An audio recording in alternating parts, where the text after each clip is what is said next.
second. No time to explain, let's just get out of here. So you find yourself in a dark cell with a dirt floor and a small window at twice your height.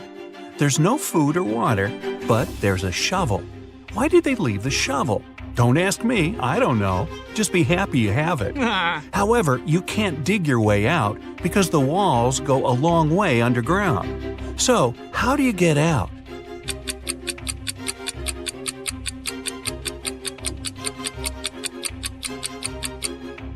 You can still dig and make a high dirt pile that will make you reach the window and get out of there. So you do just that and find yourself in a dark corridor. You have nothing to do but to go straight, hoping that sooner or later you'll find the exit and get out of this creepy place. Half an hour later, you approach a metal door. You have to enter the passcode, but here's a hint.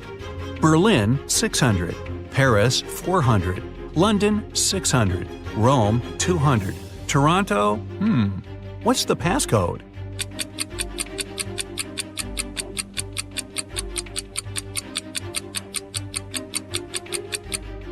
Each consonant in the word gives 200 points, while each vowel takes away 100 points. In the word Toronto, there are 4 consonants that give 800 together. 3 vowels take away 300 points. So the passcode is 500. The door clicks and you leave another obstacle behind. Soon, you approach 3 more doors. Behind the first one, there's an iron block with a movement sensor that will crush everyone who enters. Behind the second door, there's an electric shocker that never misses. Behind the third door, there's broken glass all over the floor. Which way do you choose?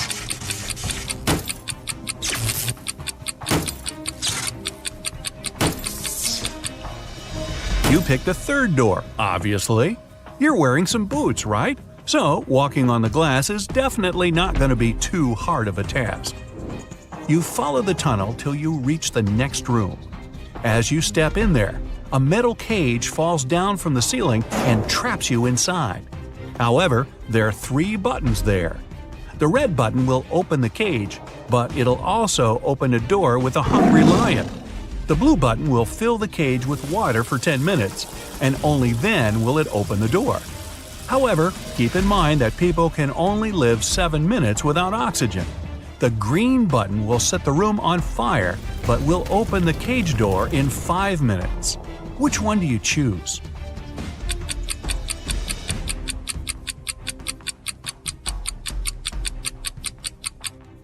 You should choose the blue button. The water won't be able to fill the cage because it will just splash outside. You'll only have to wait 10 minutes until the door opens, and you'll be able to get out safely. You turn right and immediately bump into a huge guard. Your heart skips a beat and you get paralyzed with fear. To your surprise, the guard looks down at you and asks, "Want to pass?" Speechless, you just nod. Okay. You see, no one here wants to play riddles with me. If you solve one of my riddles, I'll let you go and won't tell anyone I've seen you. Deal? You nod again, and here comes your riddle. What is that invention that lets you see right through walls?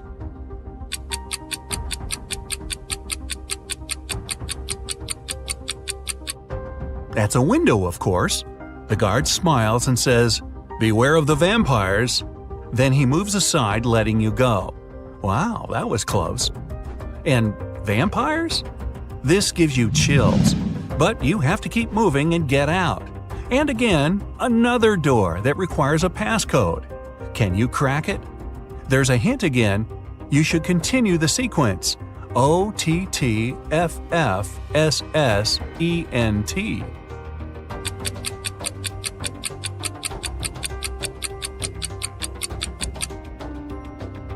Each of these letters is the first letter of the numbers. O for 1, T for 2, T for 3, then 4, 5, and so on. The last stands for 10, so the next 4 are E, T, T, F, 11, 12, 13, and 14. Yep, that's correct. The door clicks open. Move! You get into a huge dark room. All the light comes from the candles the room is filled with. The problem is that there are 4 ways, and again, you don't know which one to take. Suddenly, each of the doors opens and 4 people walk into the room. There are 2 men, 1 woman, and 1 teenage girl. They all say they're prisoners too, and the other 3 are vampires. Who do you trust?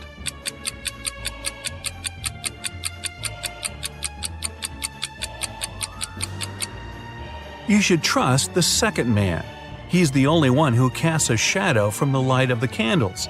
The other 3 don't, so they must be vampires. So you rush to the man and you shut the door behind yourself. It'll probably slow them down for a while. As you're running, the man tells you he's been here for at least 3 days. The next obstacle is something he couldn't solve by himself, so he couldn't get out. There's just one try, and if you fail, the exit gets blocked for 24 hours. Finally, you come across another door with a robot guarding it. To let you go, the robot needs you to say the password. The tricky thing is that the password is different each time. The man said that as he was hiding in the room, he saw the vampires passing it twice. The first time, the robot said 12, and the vampire said 6. The other time, the robot said 6, and the vampire said 3. When the man approached the robot the last time, the robot said 8. The man replied 4, but the robot didn't let him in. The door got blocked, so it wasn't the right answer. You nod and approach the robot. The robot says 4. What is your answer?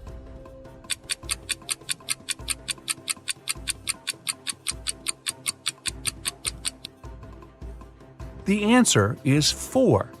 The rule isn't dividing the number by 2, but saying the number of letters in the word. Your answer is accepted. The robot opens the door and lets you go. Again, another dark room.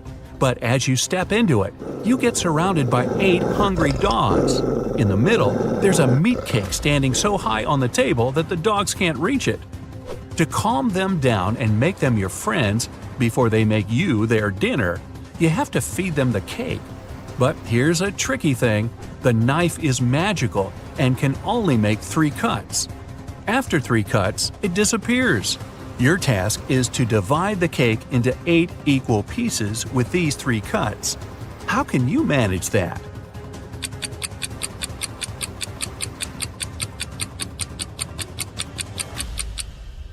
With 1 cut, you cut the cake in half and get 2 pieces. Then you make another perpendicular cut and get 4 pieces. With your last move, you have to cut the cake in the middle horizontally, splitting each of the 4 pieces into 2 at once. Great job! Now, give each of the dogs a piece of cake and get out of there immediately. You rush to the door and lock it behind yourselves. You're in a tunnel again, and this time there's no light at all. You move in complete darkness, putting your hand to the wall so that you know where to go. You walk like that for at least half an hour when, finally, you see some light. You run towards it and come across another massive door that requires a passcode. Luckily, there's a hint again, but there will be 2 questions appearing one by one. To get the passcode, you have to solve both of them and put the answers together. Ready? How many months have 28 days?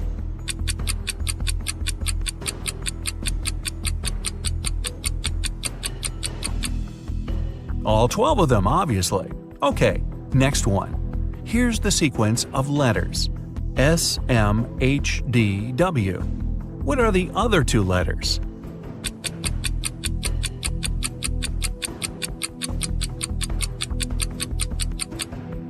S stands for seconds, M for minutes, H for hours, D is for days, W is for weeks. So the next letters are M for months and Y for years. And the full passcode is 12MW. The door clicks and you're outside. Finally! There's actual air and sun. But before you start thinking about what happened and what to do next, a police officer comes up to you. With him, there are 2 ladies wearing paper bags over their heads. "Sir, are you Mr. Jones?" the police officer asks. You reply, "That's you exactly." However, the police officer looks suspicious. "Well, we can't know for sure that you're not one of these criminals pretending to be someone else, so we have to test you. One of these ladies is your bride. Tell us which one it is. And now, you finally remember what happened. It was your wedding morning. You were about to get married, and then you found yourself in that dungeon. Well, the problem is that you haven't seen your wife-to-be wedding dress yet, so you can't even tell which one is the right one. Is there any other way to tell? Think carefully. With their faces covered, these girls are absolutely identical.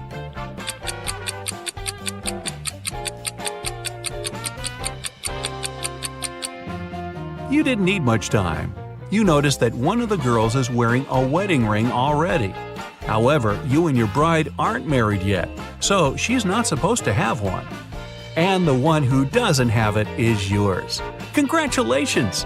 The girl removes the bag, and you see that it's really her. Right behind you, the door opens and the vampires walk out. You're about to start screaming, but they take off their wigs and they turn out to be your friends.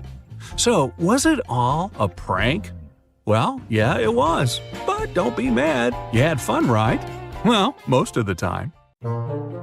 You suddenly wake up trapped in a dark room. Your only source of light is a candle. There are 2 doors in front of you. Behind one of them, there's a tunnel that will lead you outside to freedom. Behind the other, just a cold brick wall. You have a key that will open only one of the doors, and you can try it just once. So, how do you know which door to try?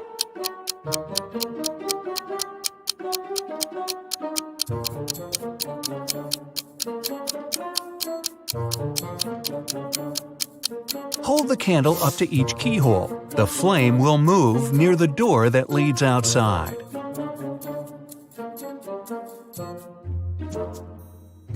You escape to freedom, but you need to send some important documents to your friend Beth. You can't mail them in a regular package because the precious papers will get stolen. So you put them in a box and lock it. But Beth doesn't have the key to this lock. How can you send the papers if you can't send the key to the lock separately?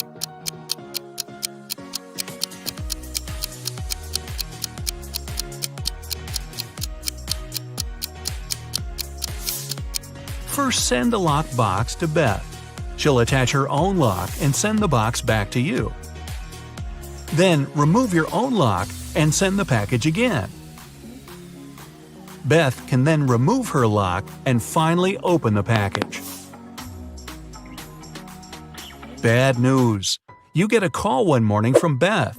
She says the crucial documents were stolen from her office. They'd been on the desk the evening before, but are nowhere to be found this morning. You immediately go there to question the employees. In no time, you gather 3 suspects. Sean said he had been at the movies last night. Michael had taken his girlfriend to an amusement park. And Christina was at a prestigious art gallery. Who's lying?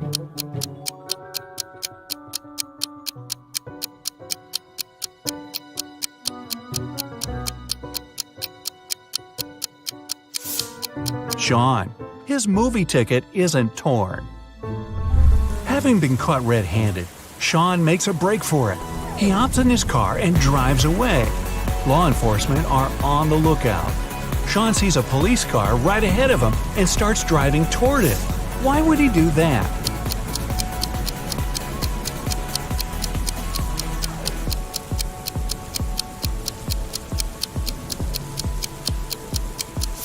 He was on a bridge.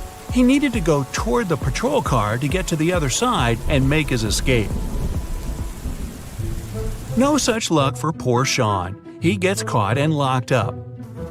But he starts hearing rumors of an inmate planning to break out. The guards have 2 suspects. First, a quiet bookworm who spends most of his days with his nose buried in sci-fi novels. The second, a big burly tattooed guy who's always working out. Who should Sean become friends with if he wants to get out of here?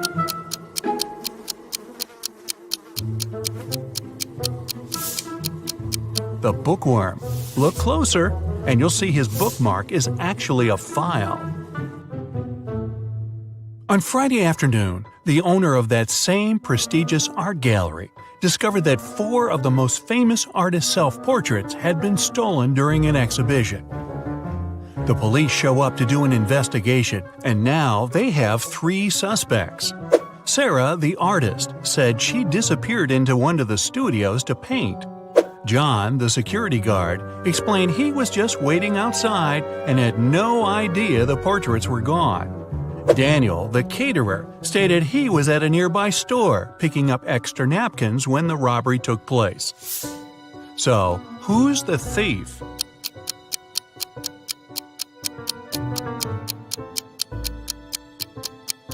It's the security guard.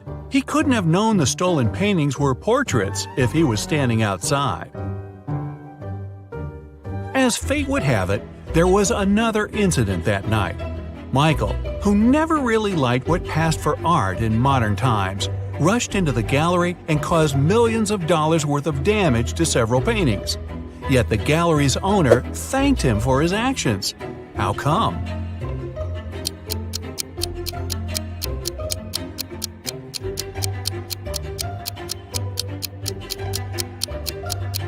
Michael is a firefighter. The water from his hose damaged several masterpieces, but he still managed to extinguish the fire and save many more works. They awarded Michael a big check in gratitude. He heads home just in time to get his 5 kids all packed up for a camping trip that weekend. Mike and his wife are really looking forward to having the weekend for themselves to relax.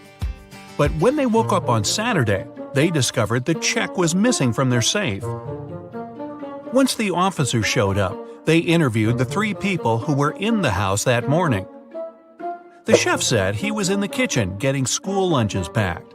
The cleaner said he finished cleaning quickly that day and left early. The butler had just gotten back after taking the kids to camp 3 hours away. Who's lying?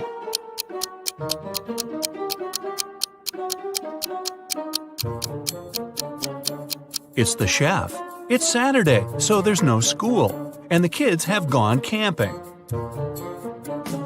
Meanwhile, on the other side of town, a scientist is working on something bizarre. He invites Kevin and Claire as blind test subjects for his new serum invention.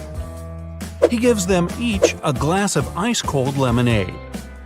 Kevin drinks his fast, but Claire apprehensively waits to see the side effects on him first. After 2 hours, nothing happens, so she drinks her glass. 2 minutes later, her skin turns green. If both the drinks had the serum, why was only Claire affected?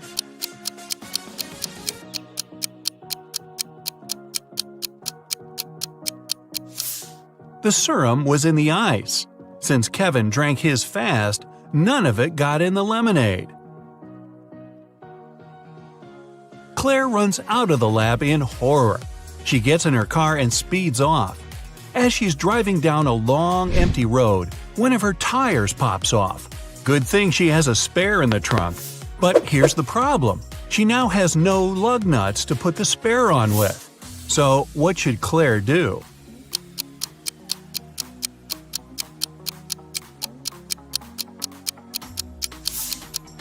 Unscrew one lug nut from each of the other 3 wheels and use them to attach the spare tire. It'll be enough to get to the nearest garage safely. As Claire is putting on her spare tire, the scientist catches up to her. He hands her 4 pills and tells her it's a complex cure to the green face serum. 2 of the pills are an antidote, and the other 2 are a catalyst that activates it. Claire must take 1 of each type together. If she takes 2 of the same, her face will stay green forever. Just as the scientist is handing her the pills, he trips and they get all mixed up. They look identical. What should Claire do?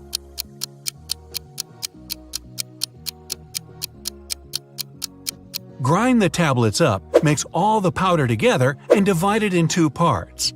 Each half will have the same amount of catalyst and antidote.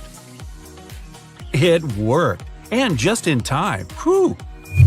The next day, Claire has a big calculus exam. But funny enough, all the students in the class refuse to take it.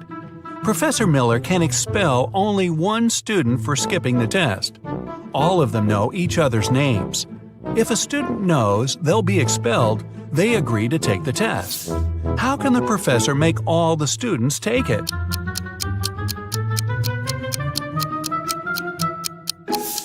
She should tell them she'll expel the student whose name comes first alphabetically. Then this person won't skip the test. The next person on the list won't skip either, and so on until the end of the list. The next day, class isn't any easier. Professor Miller grabs her cup of coffee, takes a sip, goes to set it down, and what's this? It's stuck to her hand. Somebody put glue on the cup, and she's got 3 suspects. Look carefully to find out which student is playing tricks on the professor.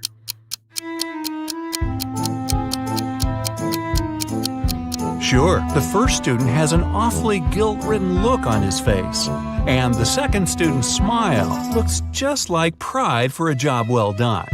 But look closer at the third student's pocket. Yep, it's the tip of a glue bottle. Professor Miller is so annoyed by her class's shenanigans, she decides to change her career. Wow.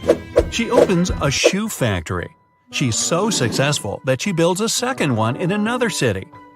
But despite her success, the problems don't end. Her employees keep secretly taking shoes from the plant. What can she do to resolve the issue?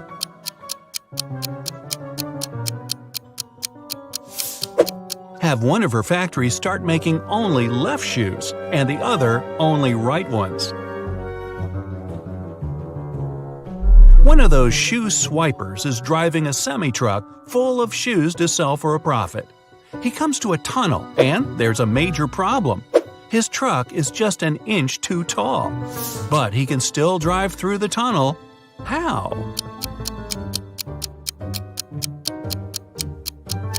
Let some of the air out of the tires. It'll lower the truck just enough. When the shoe swiper gets through the tunnel, he comes to a fork in the road. One goes to the town, the other to never-ending wilderness. There are guides standing at each.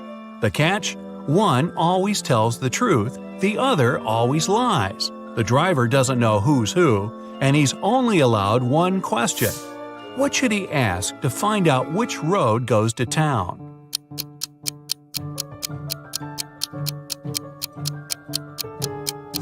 Ask either one of the guides which road the other would say is the right way.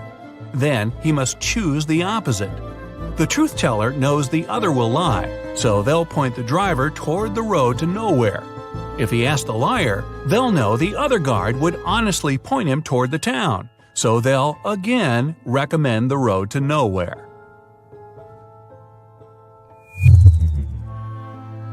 The shoe thief takes the road to town, but he has another puzzle to answer before he's allowed to enter. The guard at the gate asks him one simple question. What's the logic in the order of the following words? Fun, blue, bee, more, and dive.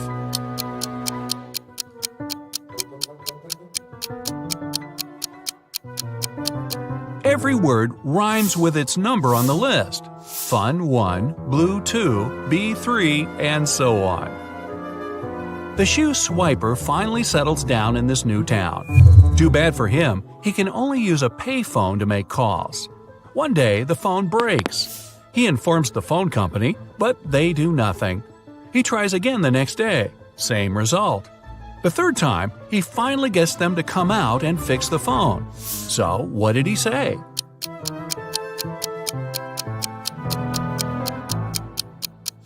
He claimed that people were making calls without paying.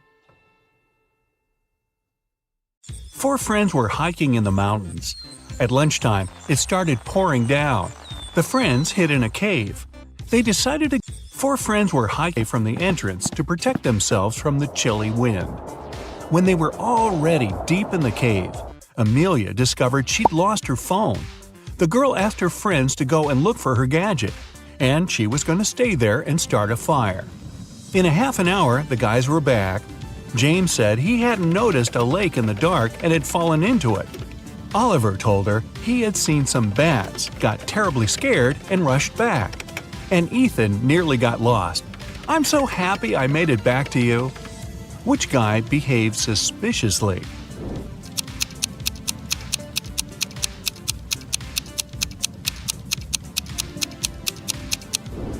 Ethan lied. James was soaked through after falling into the water. But why was Ethan's hair wet? It looks as if he was outside in the rain, but decided not to tell his friends about it. Mr. Lawrence called the police. He said someone had taken his car for a joyride, crashed it into a streetlight, and run away. The man was sure it had been one of his neighbors. The police questioned 3 of them. Ivy answered she had been at work and arrived home only in the evening. Cameron told the police he had been helping his dad remove old stuff from the attic. And Aaron claimed he had been hanging out with his friends, eating pizza, and binge-watching the latest series. After listening to all the suspects, the police officers arrested one of them. Who was it?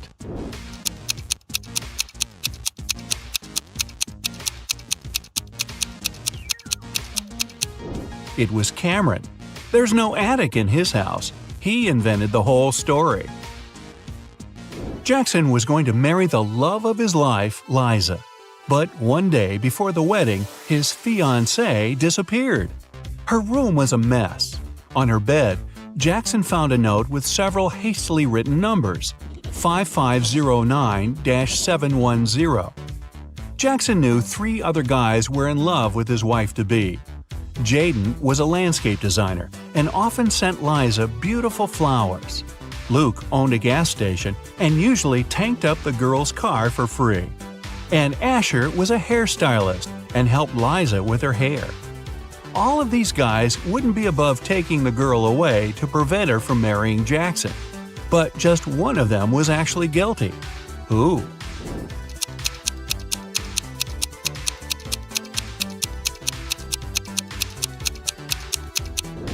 Jackson turned the note over and realized it read, "Oil Boss." It was Luke who had taken Liza away. Kevin had been dreaming of getting a motorbike for ages. He'd taken several training courses and read tons of specialized literature. And finally, the guy saved enough to buy the motorcycle of his dreams. Kevin was so excited, he immediately went for a ride. The guy was enjoying the trip when suddenly some force pushed him to the side of the road. He lost control of his bike and crashed into a tree. Luckily, Kevin was wearing a helmet and was unharmed, unlike his precious motorbike. The guy looked around and saw a gray Ford disappearing into the distance. It was a hit and run. Kevin was devastated. He checked his motorcycle. Despite being damaged, it was okay to ride. The guy continued on his way. Just several minutes later, he saw the very same gray Ford parked near a coffee shop. Kevin rushed inside and saw 4 people. He didn't need much time to understand who the driver that had hit him was.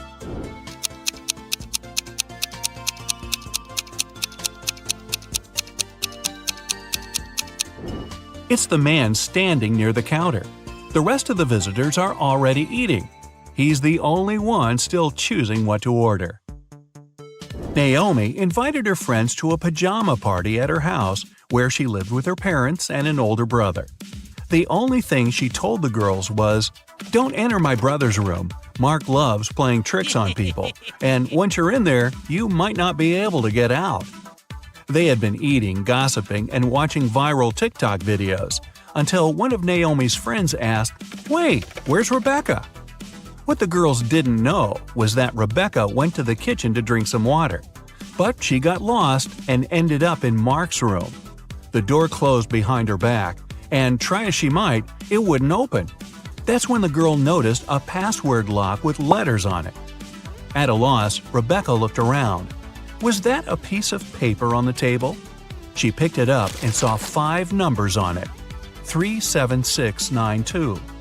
The girl thought for a while, then entered a combination of letters and got out of the room. What was the password?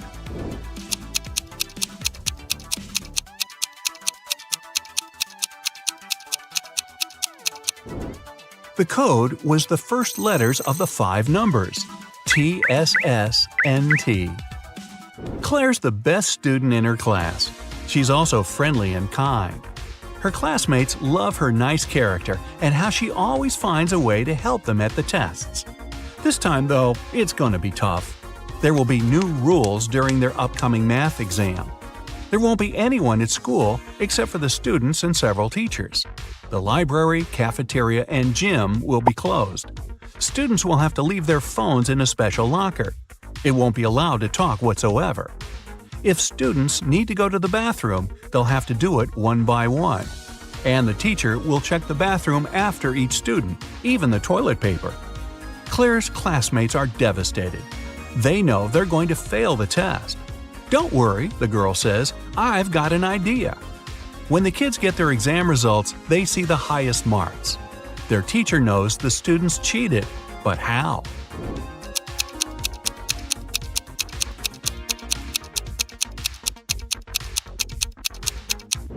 Claire was the first to go to the bathroom.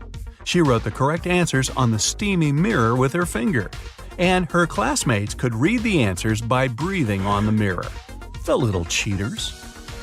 Detective Brown is following a man who's suspected of smuggling.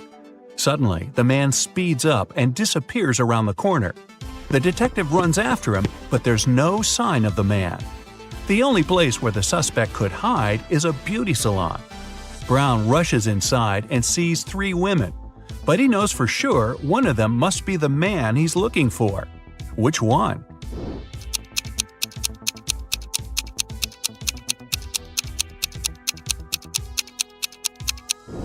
All of the women look stylish and ladylike. But look at the arms of the one sitting on the right. They're too hairy to belong to a woman. That's our criminal.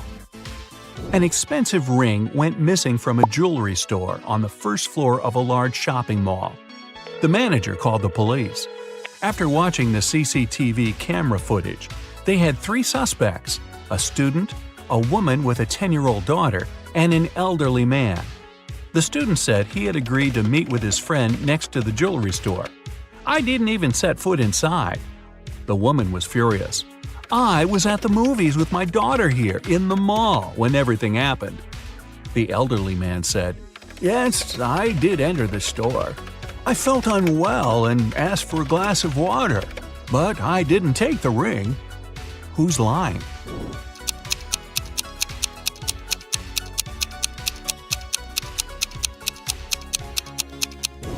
All the movies running at that time had 16+ age rating.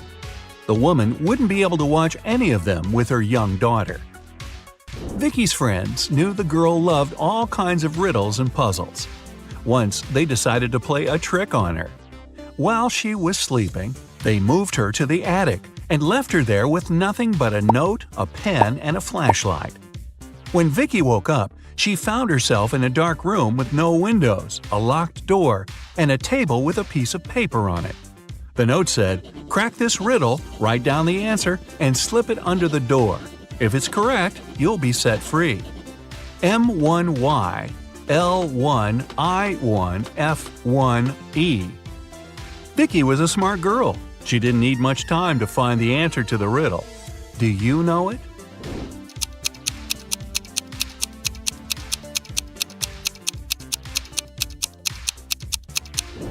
The expression hidden in the note is "for once in my life." After Vicky slipped the paper under the door, her cheering friends let her out. Justin was an archaeologist who explored ancient pyramids. One day, something went wrong, and he ended up locked in a tiny room deep underground. The guy got into the room through a narrow passage. It was blocked by a rock slide several minutes after he entered. There was only one other door in the room, but it was locked. To open it, the guy had to solve a riddle. It looked like this. After mulling it over for some time, Justin guessed what it meant. Can you?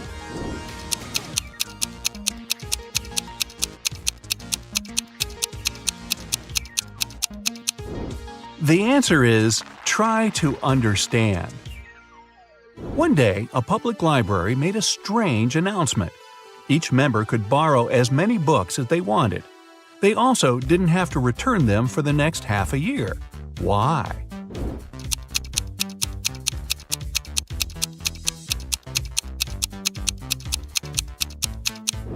The library was moving to a new building, but they didn't have enough money. And this way, the patrons would move most of the books by themselves. Smart! So your friend asks you for a favor and gives you $5 asking to buy something to eat, something to drink, something to feed his cow with, and something to plant in his garden.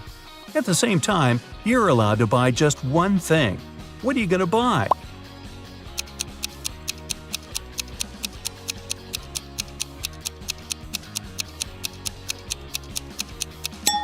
You can go and buy a watermelon. You can eat it, you can drink it, you can feed the cow with the rinds, and as for the watermelon seeds, you can easily plant them in the garden. An egg has to fall 100 feet, but you can't let it break. You can't slow down its fall or cushion its landing. How can you do it?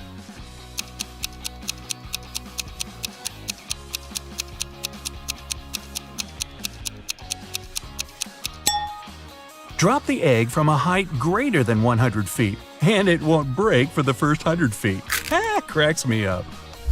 Let's imagine you don't know what an elephant looks like. One day, you're going on a safari to watch animals with your friends. One of them points at a rhino and tells you it's an elephant. The other shows you a hippo and claims that it's an elephant. Who will you believe and why?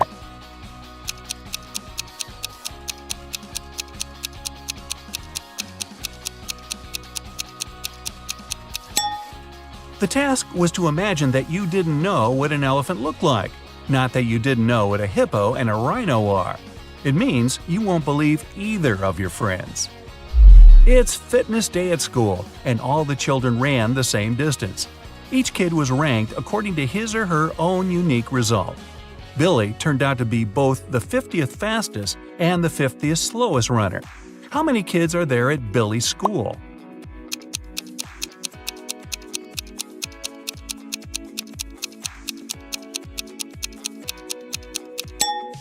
Even though 100 sounds like a clear-cut answer, it's actually 99. Billy is the 50th in the sequence from 1 to 50 of the fastest runners. If he's the 50th slowest, there has to be 99 runners ranked from 50 to 99. Mrs. Smith went to the police claiming that her vintage necklace was missing. The woman was upset. When the police arrived, they saw no signs of a break-in. No messed up locks, no misplaced doors. Only one window was broken. There was a total mess inside the house and dirty footprints all over the floor. Surprisingly, the next day, Mrs. Smith was arrested for fraud. Why?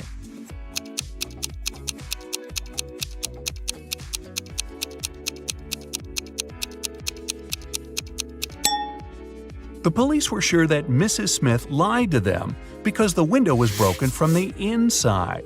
If it had been broken from the outside, little pieces of glass would have been on the room's floor. You've been captured and kept in jail for several months. One day, you manage to open your cell and get out into the hall. There are 3 exits. A huge, vicious-looking man guards one of them. The second has angry dogs. And in front of the 3rd exit, there's a timer ticking down to an explosion in 5 minutes. Which exit will you choose?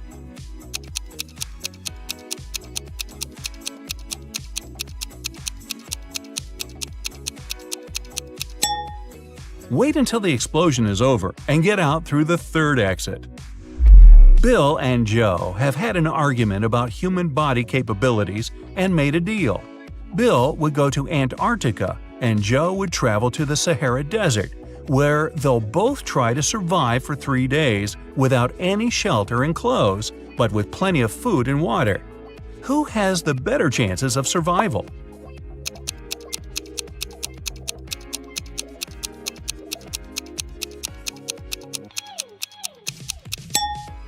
It's Joe. In Antarctica, the temperatures are freezing all the time, and without any cover, Bill would become an icicle in less than a day. In the Sahara, on the other hand, the extreme heat might cause blisters and even heat stroke, but only in the day. It's rather cool there at night, and water will help Joe fight any dehydration. James escaped from prison and ran for the countryside. Suddenly, on a small, deserted road, he saw a police car heading right at him. James ran toward the car for some time, then turned and rushed into the woods. Why did he run toward the car first?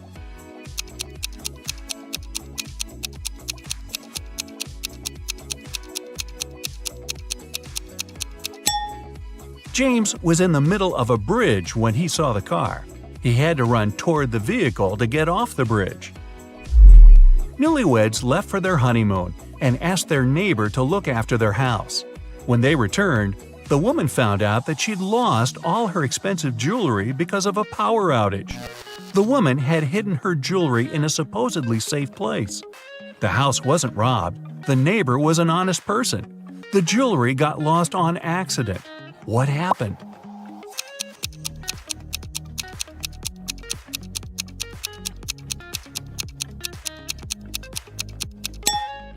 The wife hid her jewelry in the freezer in a bag with frozen food.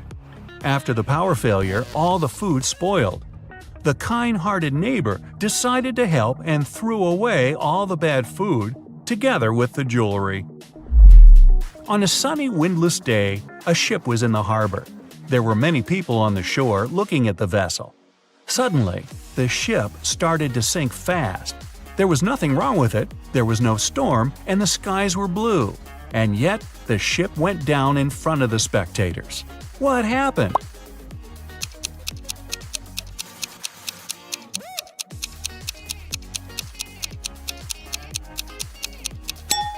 Nothing unexpected.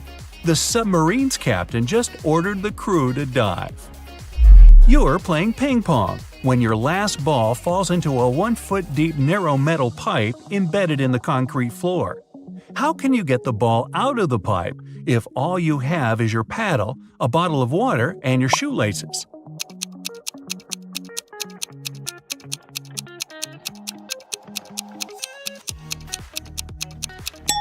Pour the water from your bottle into the hole, and the ball will rise to the surface. Oh, and use your shoelaces to keep your shoes on. It took 7 years to build the world's tallest skyscraper. Every year, the builders managed to double its height.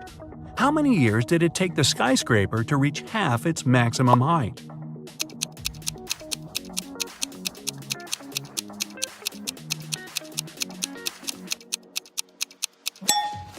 Six years. If the constructors doubled the building's height every year, the skyscraper had to be half its final height a year before it was completed. There's a low railroad bridge in your town with a car tunnel under it. One day, you see a large truck sitting right in front of the tunnel and a confused driver walking around. You come up to him and ask what happened. It turned out that the truck is just a couple of inches taller than the allowed height. So if he drives inside, the truck will get stuck. Unfortunately, that's the only way to the driver's destination. How can he get through the tunnel?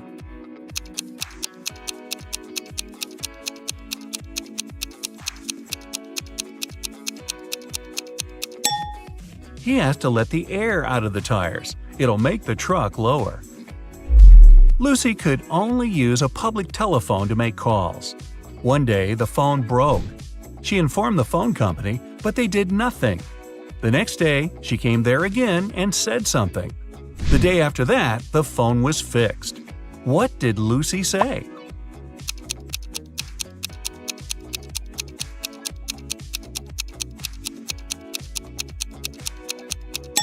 She said that people were making calls without paying.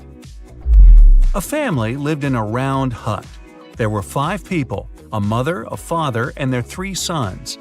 When the father came home one day, he discovered that his computer was broken. The mother was away. Mark, the oldest kid, said he was doing his homework. Jack, the middle kid, swore he was drawing.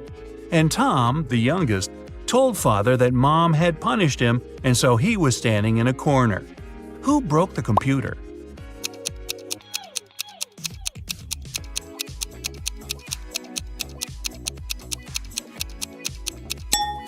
It was Tom, of course.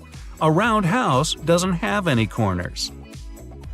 There is a 1-mile-long bridge, which can only hold 5,000 pounds at one time.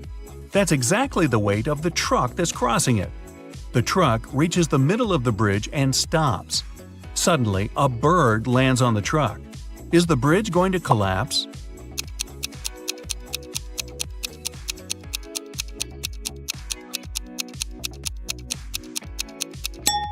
The bridge isn't going to break down because the truck has already used some gas to get to the middle and therefore weighs less than 5,000 pounds. You agreed to take part in a reality show, but it turned out to be a trap from a crazed lunatic. He tells you to dive into one of 4 tanks. The first one is swarming with venomous snakes. The second is filled with corrosive acid. Electric eels are swimming in the third one. And the fourth tank is filled with bacteria-infested water. In which tank will you have more chances of survival?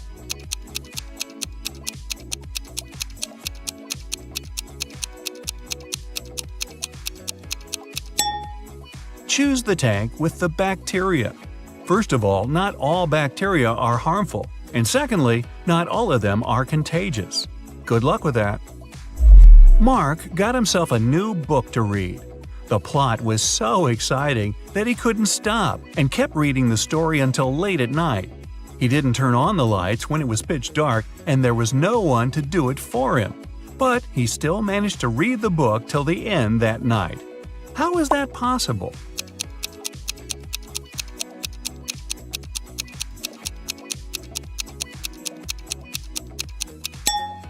Mark was blind and was reading a book written in Braille. Or he could have just had an e-book. Hey, why not? Thirsty on an island. Simon was shipwrecked and washed up on the shore of a deserted island. He's thirsty, and the only thing he has is a plastic bag and a straw. After looking around, he sees a juicy cactus, a tall leafy tree, a dirty pond, a pool of mud. How can he use the plastic bag to get water?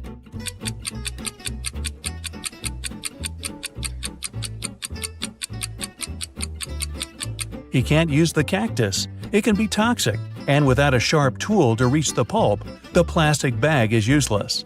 The dirty pond and muddy pool are filled with bacteria and parasites, and without tools to start a fire and boil the water, he could get sick. The best bet is the tall, leafy tree. He simply needs to tie the bag on the edge of a branch and pierce it slightly with a stick. The tree will produce drinkable water through transpiration. Well, that's clever. Where's the waiter? Adam is the head waiter at a one-story steakhouse. On the busiest night of the week, he vanished, and the owner called the police to file a missing persons report. Detectives talked to the last 3 people who saw him. A trainee server said she only saw him when he got to work and parked his bicycle. The chef said he saw the waiter in the kitchen when he came to get a glass of orange juice. The cook said he last saw the waiter going upstairs. After the statements, the police arrested the cook. Why?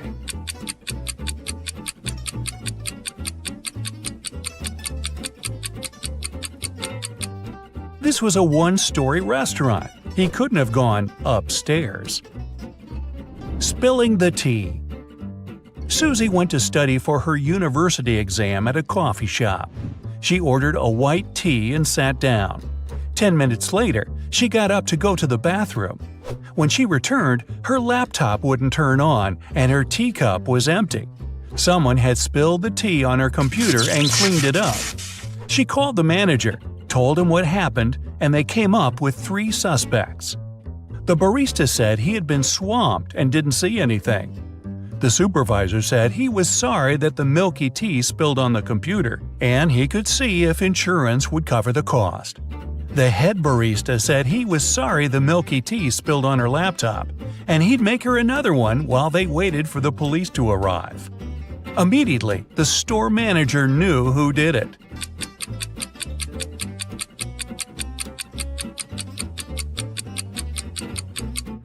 It was the supervisor. He couldn't have known that the tea had milk in it since it was cleaned up. The only person who remembered the order was the one who prepared it. The missing phone.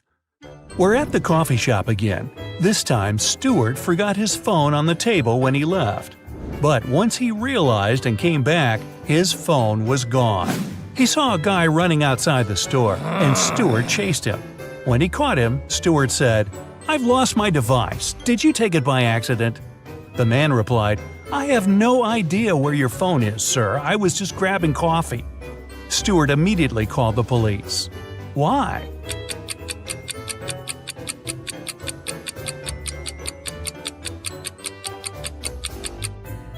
Stewart told him he lost his device.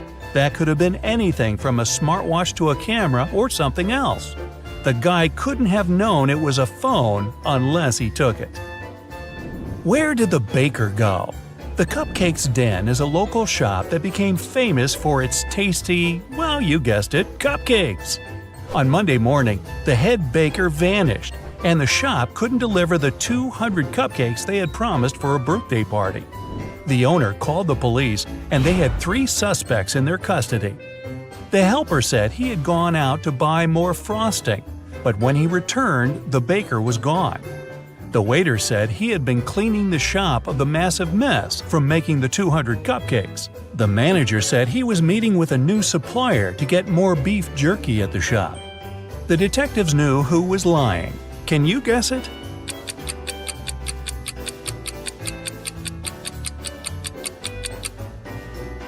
It's the manager. Who needs beef jerky at a cupcake shop? Get the last question right. Adam was taking part in a Brain Teaser TV game show, and he had one last question to answer before winning $50,000. He was tired and decided to call his best friend Luke to help him. The host asked, "If you could rearrange the order of the letters in this word ACIPCIF, what does it show? A country, a city, a large mountain, or an ocean?" Luke answered correctly. Can you?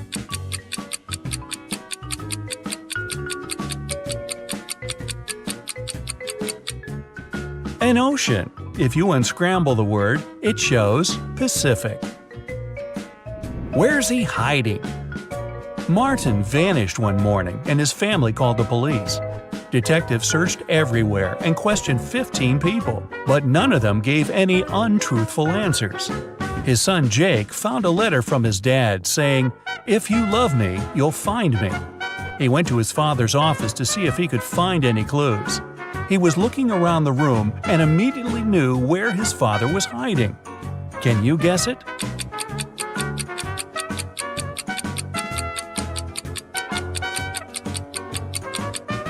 On the wall, there's a picture frame with his dad's cabin, and it's got a hand-drawn circle on it. He must be there. Lost in an underwater cave. Sarah just got her certificate as a cave diver. She decided to spend her afternoon exploring some dangerous underwater ocean caves. While turning left and right, she got lost. She didn't have enough time to look for her way back and continued swimming further. That was when she came across 3 openings. Through the first, there were 45 hungry piranhas. Through the second, a great white shark. And through the last one, a giant box jellyfish. Which is the safest path?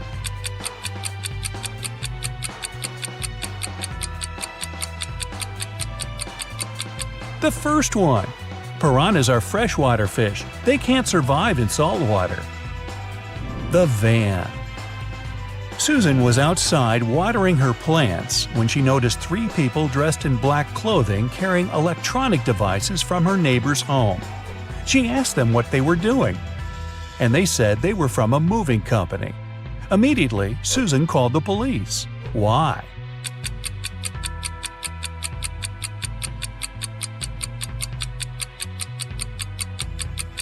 There were no license plates on the van, and movers don't only carry electronic equipment, but all sorts of stuff.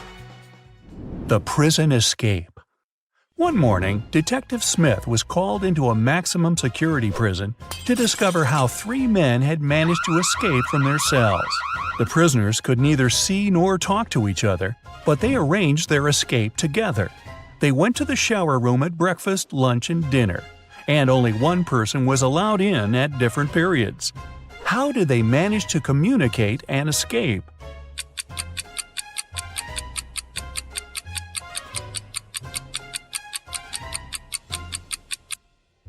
They wrote messages to each other on the bathroom mirrors, used steam to read them, and planned their escape together. The villa disappearance. It was a cold, rainy weekend. Michael, Susie, Amara, and Luke were spending Saturday and Sunday together playing board games. On Saturday morning, when they woke up, Amara was missing. They looked everywhere for her but couldn't find her. That was when Luke called the police. Detectives examined the room and asked everybody what they were doing at 4 a.m. Luke said he couldn't sleep, so he went downstairs to the gaming room to play some online games. Michael said he couldn't sleep either, so he went outside to look at the stars. Susie said she followed Michael outside to get some fresh air. That was when the detectives figured out who was lying.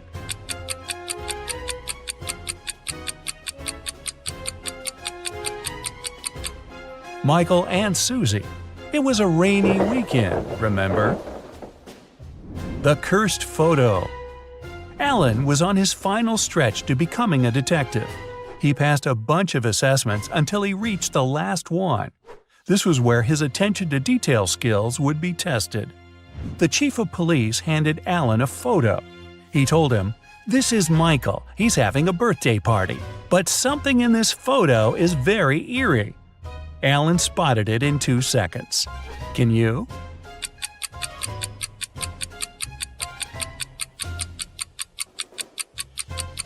There's a hand inside the blue balloon. Well, how did it get there? The right amount of water. Peter was the best problem solver in his class. One day, his chemistry teacher called him up to test his intelligence and inspire his peers. He gave Peter 3 glass jugs. None of them had any measuring markings on them, but just a label showing their maximum capacity. The first jug was filled with water up to the top, and the label read 8 liters. The second was empty, and its label showed 5 liters.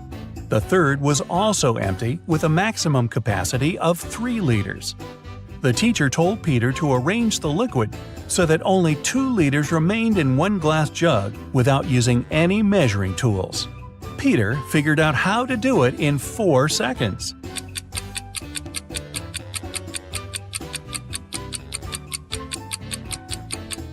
First, he needs to fill the 5-liter jug all the way to the top.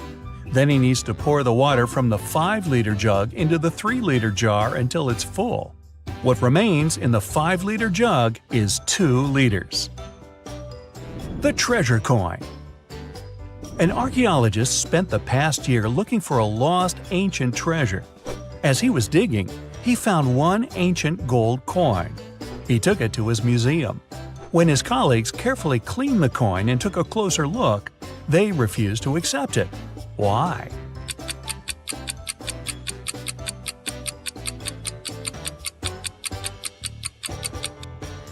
It reads 100 BCE on the back. Ancient people didn't know they lived in that era. Or did they? No, they didn't. Vincent got locked in a room with no windows and only one massive door. There's a panel with several buttons on the left and another one with a hint on it on the right. There's also a clock on the wall above the door. Which button should Vincent press to get out of the trap?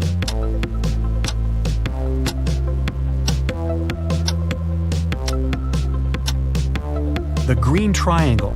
The numbers on the panel represent hours. If you connect them on the clock face, you'll get a triangle. The door opened and Vincent got into a dimly lit hall. There, he saw one more door, but this time, both the lock and the key were hanging together on the same chain. But after examining this system for a couple of seconds, the guy understood he wouldn't get out this way. Why?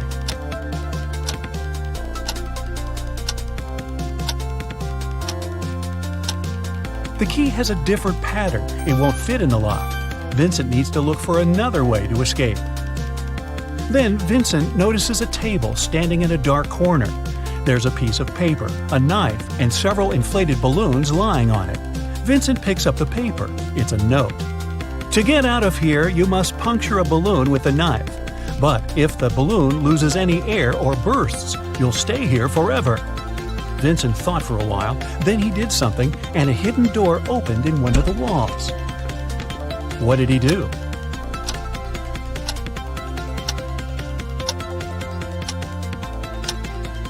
He let the air out of one of the balloons. After that, he easily punctured it with a knife. Detective Marcus and another passerby became witnesses of a car accident. A man, hit by a minivan, was lying on the ground, unconscious. Marcus rushed to the nearest cafe to call an ambulance. When he got back, the passerby told him the man had turned onto his back but hadn't come to his senses. After looking at the scene for a couple of seconds, the detective said, "You'd better return everything you've taken from this man." Why did he say so?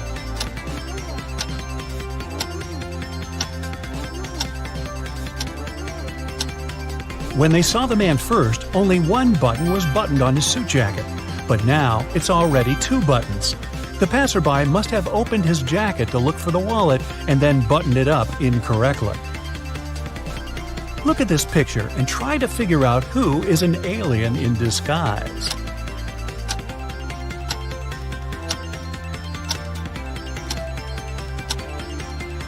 It's the guy in the yellow shirt. He's eating a banana, but he hasn't peeled it before biting on it. He probably sees this fruit for the first time. 3 famous detectives came to a coffee shop to discuss a tricky case. A waiter came up to them and asked, "Does everyone want coffee?" The first detective said, "I don't know." The second detective answered, "I don't know." And the third detective said, "Yes." Do you know what the first 2 detectives ordered?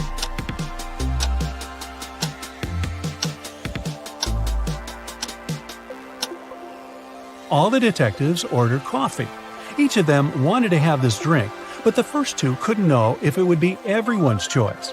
If the first 2 detectives hadn't wanted coffee, they'd have simply said no. So, when the third detective heard the replies of his colleagues, he figured out both of them wanted coffee. And since he was also going to take a cup, he said yes. Ralph, Willie, Amber, and Grace are in a museum room. Someone stole a priceless exhibit from this room several hours ago.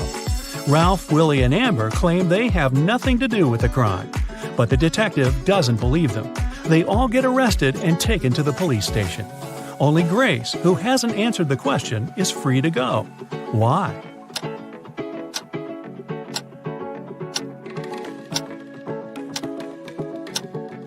Grace is the detective. Janice was having her morning coffee in a cafe when she heard a car screeching to a halt, then loud shouting. She ran there and saw a man with his bicycle on the ground and a car standing nearby. The cyclist didn't look hurt, and Janice helped him to get up. The car driver came up to them too. The cyclist pointed at the man. "He made me crash by hitting my bike with his car." But the driver said, "I saw him losing control of his bike in the mirror. Then he fell to the ground, and I stopped the car to go check on him." Janice almost immediately understood who was lying.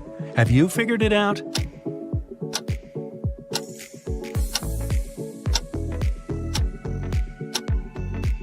The car doesn't have side mirrors. There are also lots of things in the back seat. They block the view of the road. So the driver couldn't have seen anything in his rearview mirror either. He's lying. One wealthy businessman was famous for always wearing a white hat. But one day, he came to his office with a bunch of fruit on his head.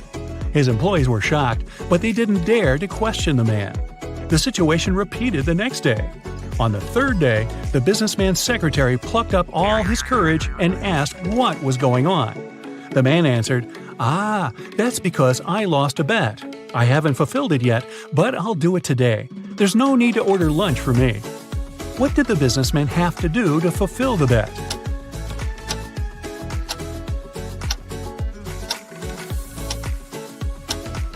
When he made this bet, he said, "If I lose, I'll eat my hat." Detective Mark Darson suspected one man of committing a crime. He decided to stake out his house. Not too far away, he spotted an artist setting up her easel. Apparently, she was going to draw the criminal's house. At one point, the detective had to go away to the police station. He asked the girl to call him if she saw someone entering or leaving the house. She agreed. When Mark came back in the evening, the artist told him she'd seen no one. The detective immediately understood she was lying. How did he figure it out?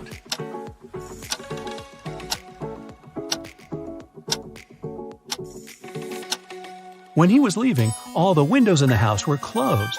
But in the picture the girl drew, the windows are open. It means someone was inside while Mark was away. Take a look at this picture and try to understand which guy is Ben.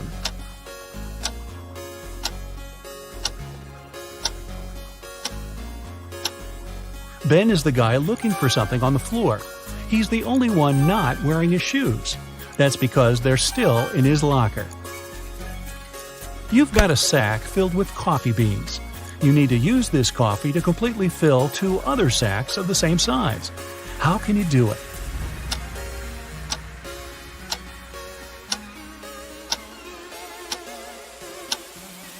Put one empty sack into the other and fill them with coffee. A large sum of money was stolen from Mr. Green's safe. The police suspect Alan, but Alan says, "I don't know anything about safes or about how to open them. I'm a simple blacksmith." The detective doesn't believe him and asks Alan to prove it. He gives the guy one job-related task. If he copes with it, he's telling the truth. Alan gets 5 different chains. Each of them has 3 links. The detective asks the guy to make one chain out of these 5 pieces, but he can separate and combine only 3 links. In no time, Alan finished this task and was released. How did he do it?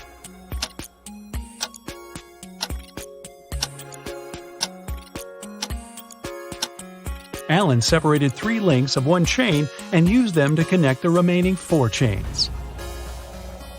Can you move just one matchstick to make a square?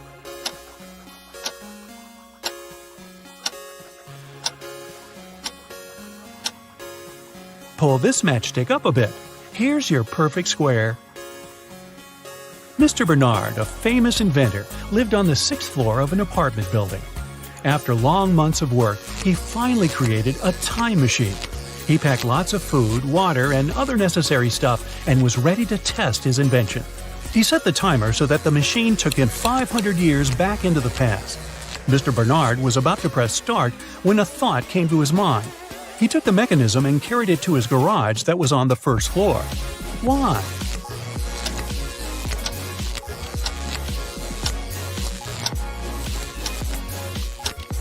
This way, the inventor would avoid getting hurt. 5 centuries ago, there were no such high buildings. He'd simply fall to the ground from the height of the 6th floor. Look at these guys carefully. One of them lied when he said he hadn't painted the green smiley face on the fence. Which one is it?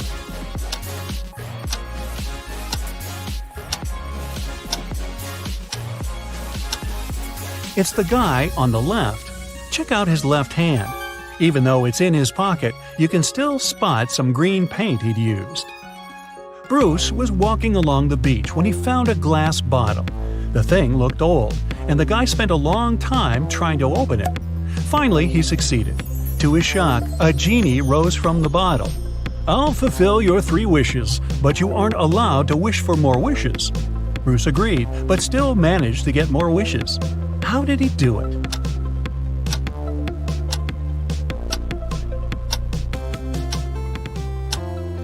His first wish was that the genie allowed him to ask for more wishes.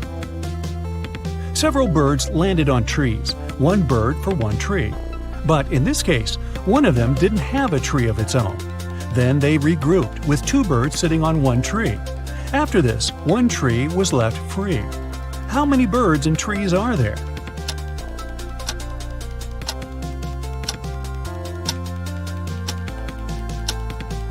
There are 4 birds and 3 trees.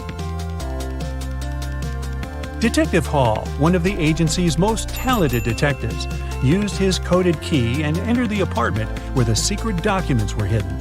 To help him find them, his assistant Clark had left an encrypted note with the exact location of the documents. It looked like this. Detective Hall deciphered the message and found the documents. Where were they hidden?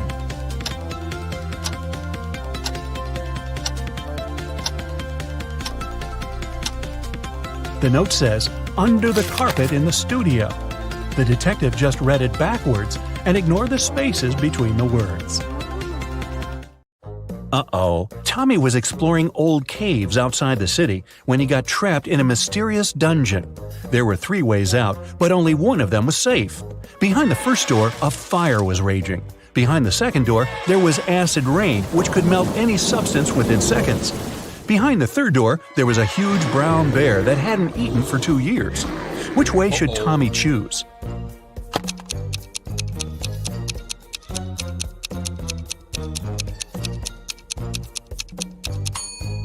Tommy should choose the third way. No animal can go for 2 years without food and survive.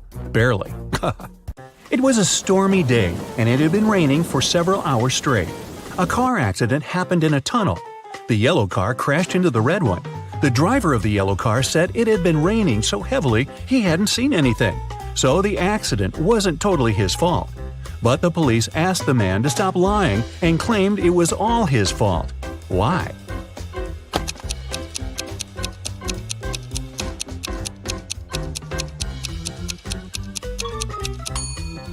The accident happened in the tunnel. It couldn't be raining there. Mrs. McAdams, who was having a day off with her friends, came back home in the middle of the day to change her clothes. There, she found out that her daughter, Eveline, who she'd grounded, wasn't at home. Mrs. McAdams got angry and texted Eveline, asking where she was. Eveline texted her back, saying she was at school. The girl even attached a picture of the classroom. Mrs. McAdams didn't believe her daughter and told her to come home immediately. How did she understand Eveline wasn't at school?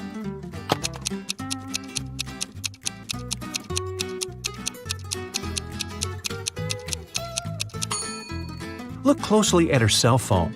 It's Sunday. There's no school on Sundays. Ned works in a club. His job is to check people's ID cards and to not let suspicious people or people younger than 21 years old get inside. Take a look at these 3 ID cards and figure out who shouldn't enter the club.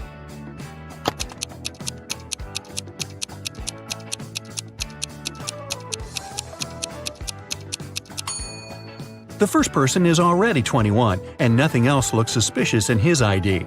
The second girl seems alright too. It's written that Brielle was born on September 31st. But such date doesn't exist. Her ID must be fake. Mrs. Cabell is the owner of a small company producing expensive designer cups. On Friday, when the working week was finally over, she got a call from her bank. The woman found out that someone had stolen all the money she had saved. Mrs. Cabell realized it must have been one of her workers, so she asked each of them what they had been doing that day. Sloan, a sales manager, said she had been talking to their clients and looking for new ones. Atticus, a potter, said he always made 1 cup a day, and he showed all the cups he had done that week.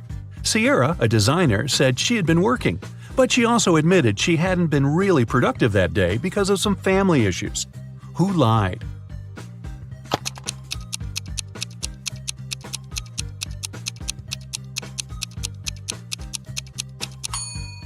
Atticus. There are 5 working days in a regular week. The man said he made 1 mug a day, but he only showed 4 mugs.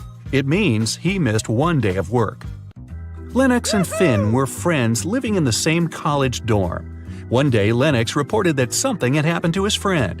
He said Finn hadn't left his room all day. He also never responded to any of Lennox's texts. In the evening, Lennox started to worry and knocked on Finn's door, but the guy didn't answer. Lennox peeked through the keyhole and saw that his friend was lying on the floor, so he called the police. After that, Lennox got arrested. Why?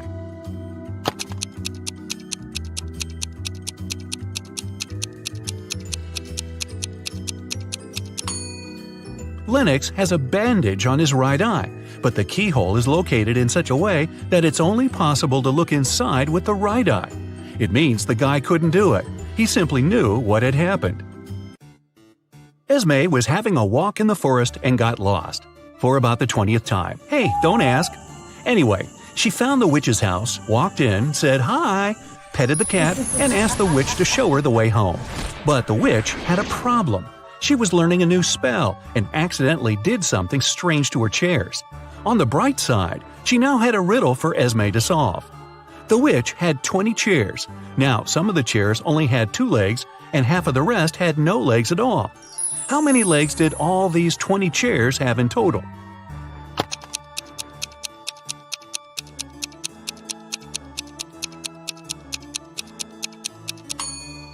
We know that some of the chairs have, on average, 2 legs per chair.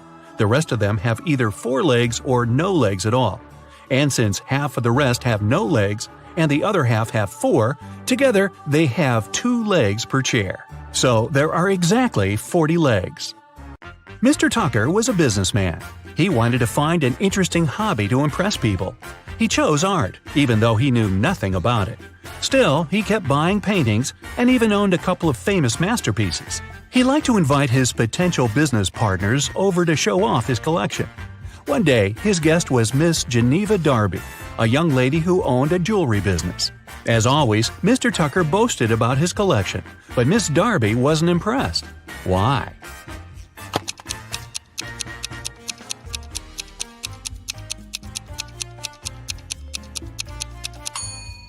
Look closer at this supposedly 16th century painting. There are a couple of cars on the road, but there were no cars at that time, so the painting must be fake. Evie and Kai were planning to go on a bike tour with their friends. Unfortunately, Evie didn't feel well, so she canceled on her friends and asked Kai to stay with her. Kai was disappointed but agreed. Evie fell asleep. When she woke up, she already felt better. She offered Kai to ride their bikes a bit, just the two of them. But when they went outside, Evie realized that while she had been sleeping, Kai had been out with the friends without her. How did she understand it?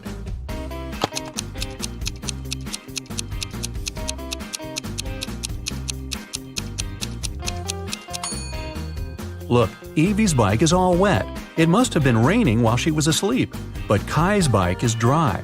It means that he used it and then wiped it off. Or maybe he wasn't even in the area when it was raining. 2 weeks ago, a bank was robbed, but the robber hadn't been found yet. A phone call woke Detective Callum up in the middle of the night. His colleague reported that a farmer had found the money. When the detective arrived, he questioned the farmer. The man said, "I argued with my wife and went outside. That's when I found a bag with money in a cornfield." Detective Callum asked if the farmer had noticed anything suspicious before. The farmer replied, "About 2 weeks ago, before going to bed, I looked out of the window. I saw a man walking through the field. It was a full moon and I could clearly see his silhouette. But there wasn't enough light to notice more details about him." The farmer was arrested. Why?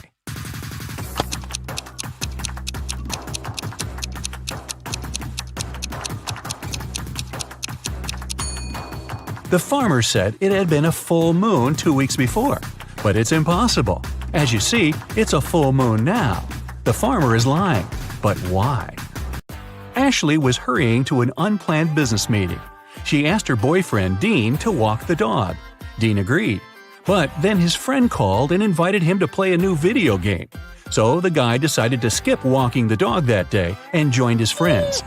He and Ashley met right outside the house when they both were going back home. Ashley asked what Dean had been doing. The guy said, "I walked the dog and then went to play video games with my friends." Ashley immediately understood he was lying. How did she figure it out?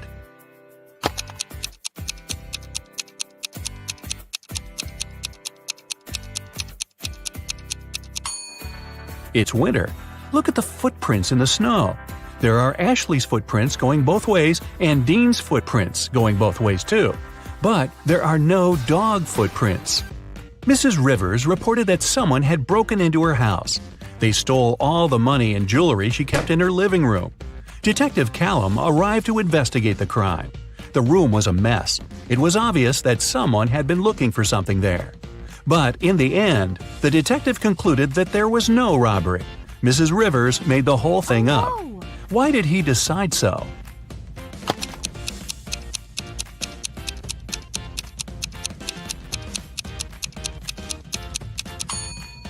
Look at this very expensive and fragile tea set lying on the floor. If a criminal had really been there, he wouldn't have cared about the set. It would be smashed after falling down. It seems that when Mrs. Rivers was staging a robbery, she didn't feel like breaking her expensive tea set. Viviana and Malcolm were working outside. Malcolm was repairing the roof, and Viviana was working in the garden. Suddenly, a hammer fell from the roof and hit Viviana on the head. She was taken to a hospital, and the police came to figure out what had happened. When Malcolm told them everything, the police arrested him for staging an accident. Why didn't they believe the guy?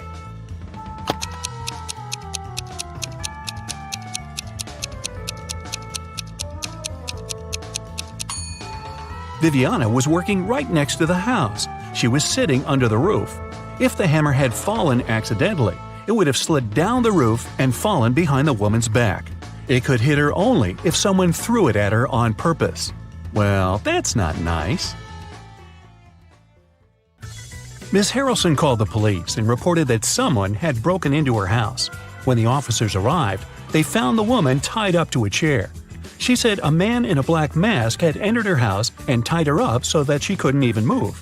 Then he had stolen all her savings and left. But the officers didn't believe Ms. Harrelson and arrested her for misreporting. Why?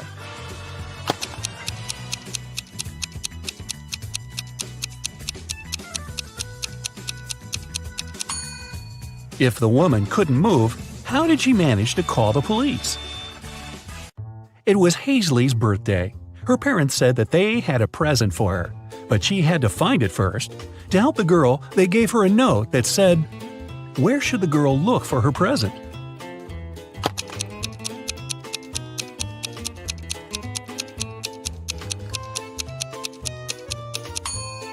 It seems as if the note doesn't make any sense, but that's only because the two halves of each word are switched. If Hazley places them in the correct order, she'll get pretty straightforward instructions. Your present is hidden in the basement. Sydney told her mother that she and her gymnastics team were going to a sports camp for the weekend. Mrs. Stevenson knew her daughter well and suspected it was just an excuse. Sydney was going to spend the weekend with her boyfriend instead. Still, the woman helped Sydney pack and let her go. When the girl returned, she was angry with her mom for forgetting to pack a toothbrush. That was when Mrs. Stevenson realized she had been right, and Sydney hadn't been to the sports camp. How did she figure it out?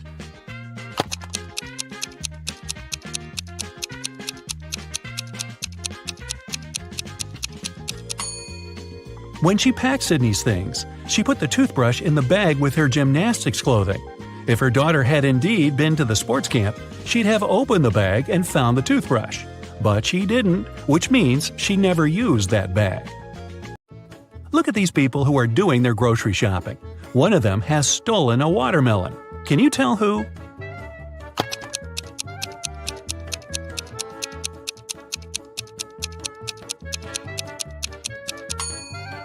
It must be this guy on the right. He's holding a soccer ball, but it looks as if it's very heavy. And since soccer balls don't weigh much, it must be a disguised watermelon. Mason went on an expedition to Antarctica. His boss asked him to send pictures as proof that he was actually there. Mason sent pictures every day, but when he returned from the expedition, his boss fired him. Take a closer look at the pictures and try to understand what his boss didn't like.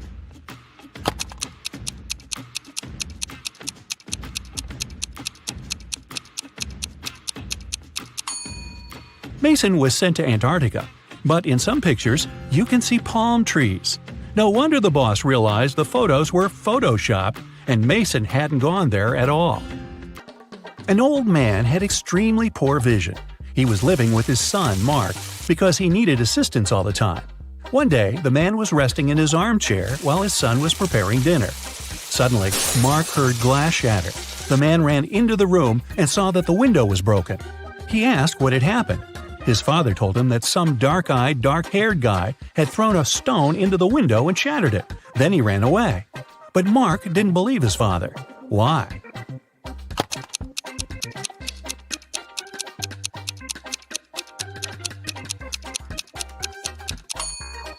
The man had extremely poor vision, and he wasn't wearing his glasses at the time of the accident. He couldn't see the guy, let alone the color of his hair and eyes. Savannah went on a business trip with her husband. In the evening, the woman didn't feel well and suddenly blacked out. When Savannah woke up a couple of hours later, she couldn't remember anything. There were two men in front of her, and both claimed to be her husband. The woman couldn't remember which of them was her real husband. Can you help her figure it out?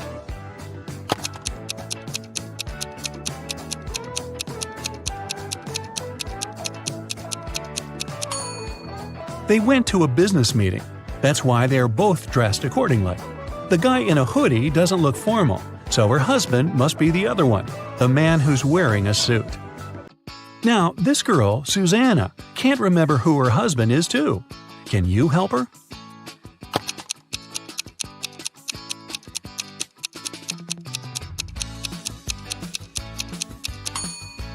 It must be this guy. Look, he's wearing a ring while the other doesn't seem to be married. Ava's parents, John and Catherine, came to the hospital to pick up the teenager. Can you tell which of these young people is their child?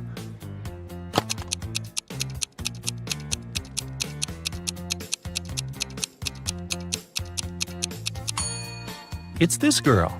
John and Catherine are Ava's parents. Ava is a girl's name, and she's the only girl in the room. Esme was having her usual walk in the forest. By nighttime, she realized she had gotten lost again.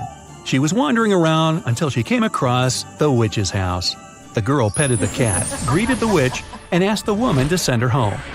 At that time, the witch was participating in a math tournament for witches from all over the world. She really wanted to win and to prove she was the smartest witch out there. There was one last task she couldn't solve. The witch promised that if Esme helped her, she'd let her go home. If not, Esme would have to stay with the witch forever. Here's the task. Make 3 identical squares by moving only 3 matches.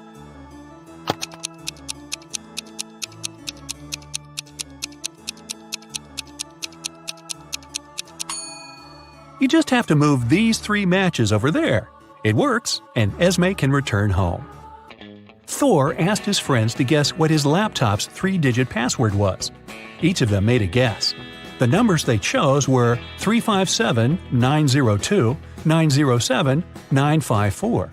Even though no one's guess was right, every person guessed 1 digit correctly and exactly in its right place. Can you figure out Thor's passcode?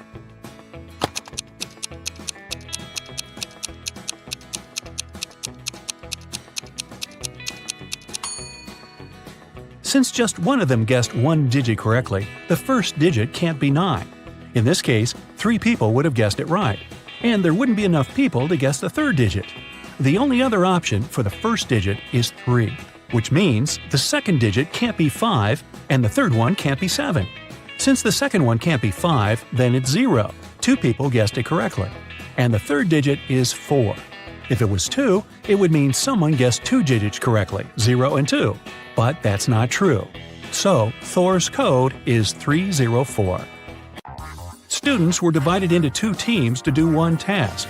Storm, Dean, and Brooke were in Team Yellow. Elsie, Emma, and Veda were in Team Purple. Following the same logic, what group does Lexi belong to?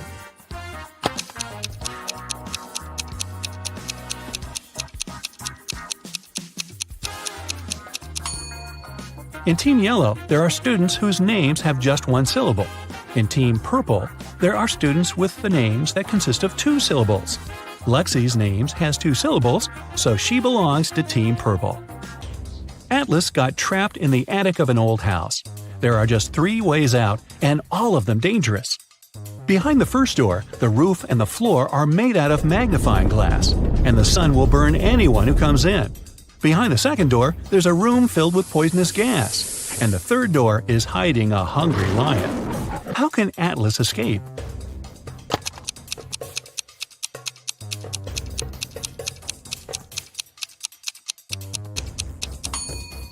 He should wait until it's night. The sun will set, and the guy will safely walk through the first door. Now, take a look at Iris and her close friends, Max, Ginny, Josh, and Ren. Who's her partner?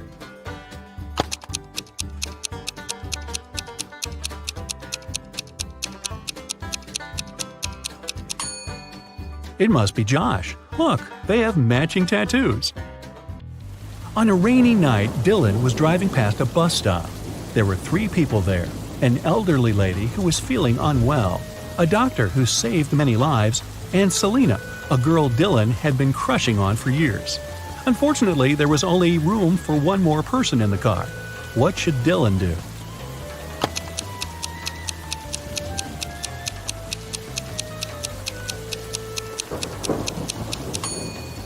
he should give his car to the doctor, who would take the elderly lady and drive her to the hospital. And Dylan can stay at the bus stop with the girl of his dreams. Charlie, Andy, Taylor, and Alex are all related to each other, but one of them is the opposite gender from the other three. Here's what you know. Alex is either Charlie's brother or Charlie's only daughter. Alex's sister is either Andy or Taylor. Taylor's only son is either Charlie or Andy. Can you tell who's the opposite gender from the other three?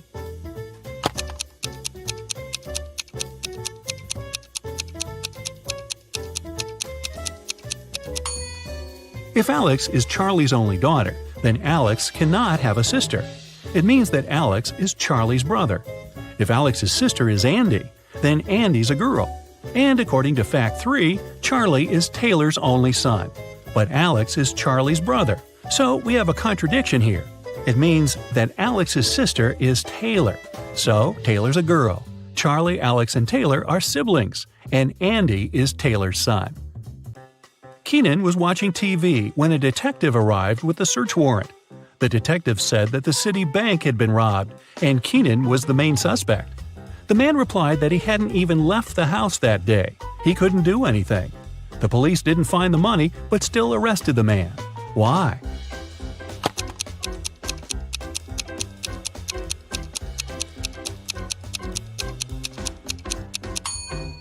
Keenan said he hadn't left the house, but take a look at the calendar and the grocery store receipt. The dates are the same. It means Keenan at least did some grocery shopping and lied about not leaving the house. Hey Sherlock, I see you're ready for a new challenge. I've got just the thing for you. A jewelry store owner reported a theft. A detective arrived and interviewed 3 employees, John, Sarah, and Mike. John claimed he had been in the storeroom. Sarah said that one customer had been having problems with his credit card, and she had been trying to help him. And Mike insisted he had been in the office. The detective immediately realized who was lying. Have you figured it out too?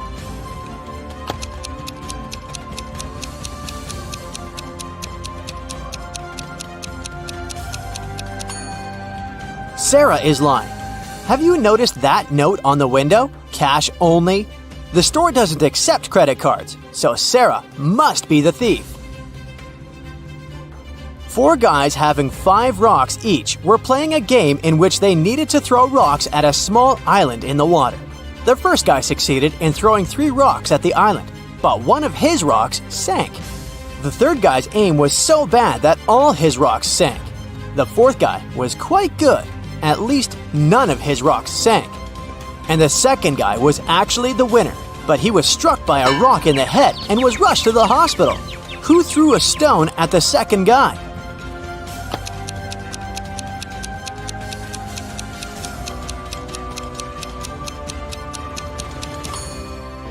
It was the first guy. He still had 1 rock left, remember? In the morning, Mrs. Williams cooked a chocolate cake for her husband's birthday. But when she came back home in the evening, the cake was gone. Oh no! The woman knew that one of her kids had eaten the cake. When she questioned them, she got the following answers. Albert said, "Hannah did it." Hannah said, "It was Cedric." And Cedric said, "Hannah is lying." Assuming that the culprit lies and the other kids tell the truth, who ate the cake?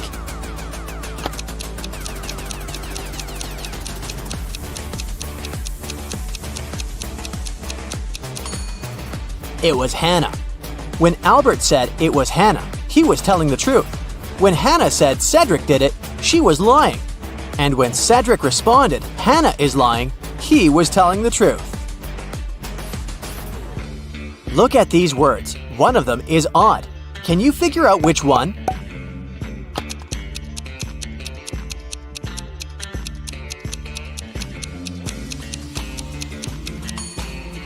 It's the word fourth. It should be spelled as fourth. Look at these 2 couples. There's something strange with one of them. Which one?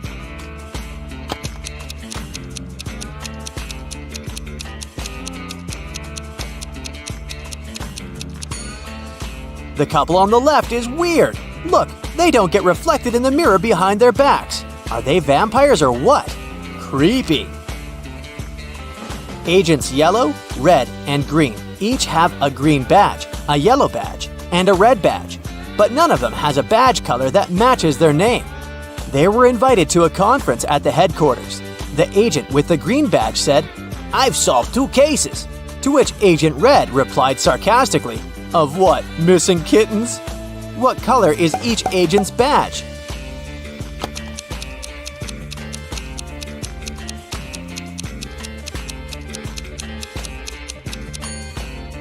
Pay attention to the fact that it was the agent with the green badge and not Agent Green who was talking to Agent Red. Since the agent with the green badge spoke to Agent Red, we know that Agent Red doesn't have the green badge.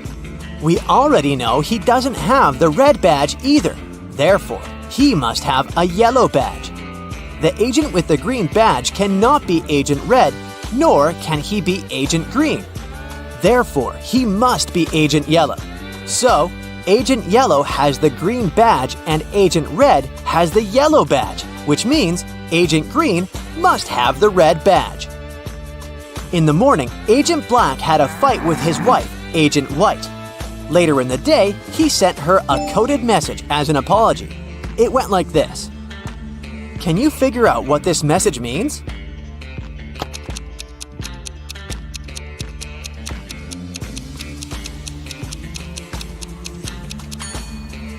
Agent Black told his wife, "Too wise you are, too wise you be. I see you are too wise for me." Now it's time to turn on your analytical skills to the max. Can you figure out which number is missing here?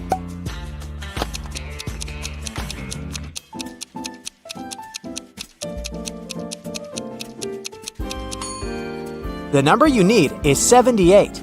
If you read these numbers upside down, you'll get 86, 87, 88, 89, 90, 91. Another riddle to check how sharp your wit is. You can't see it, but it can see through you. What is it?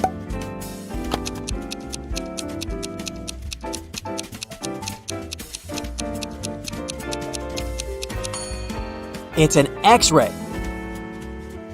It loses the head in the morning and only gets it back at night. What is it?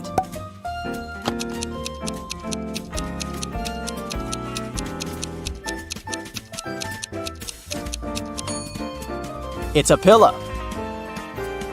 They are 2 brothers on opposite sides of the road, but they never see each other. What are they?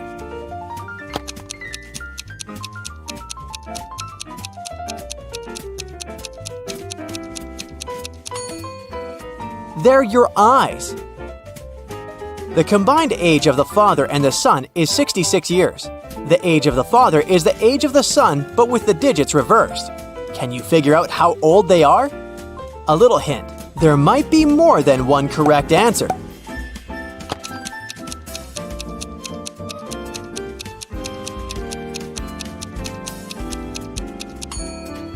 The father might be 60 years old, then his son is 6 years old. Or the father is 51 years old and the son is 15. And finally, the father can be 42 years old and the son will then be 24. Try to answer this question without thinking. You have 10 fingers on your hands. How many fingers are there on 10 hands?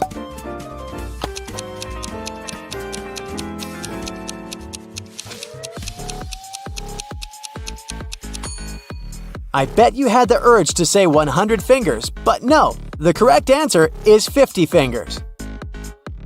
You see 2 women entering an elevator in a large office building. Which one doesn't work there?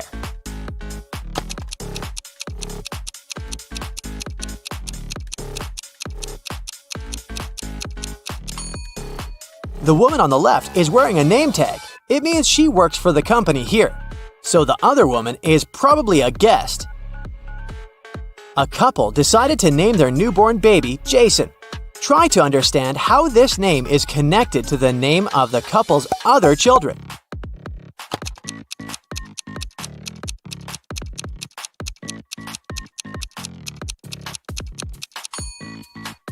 J in July.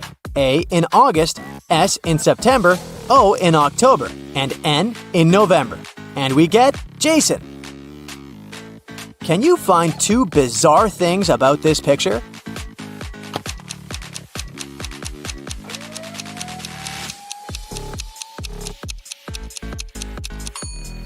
There's a pink coconut over there, and TV antennas sticking out of the sand.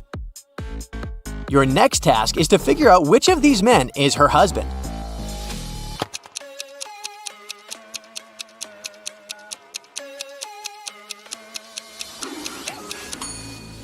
It's the guy on the right. Look, the girl keeps a picture of him as wallpaper on her phone. Which of these three ladies is not pregnant?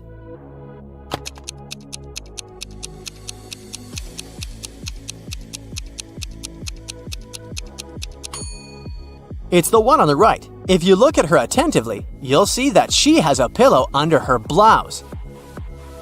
One of these princesses isn't real. Which one?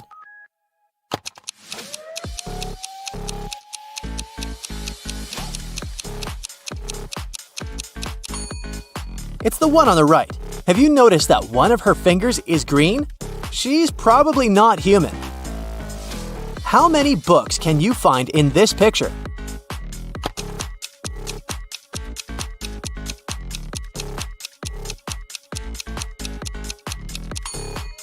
There are 5 of them here. See? Which of these guys is hungry?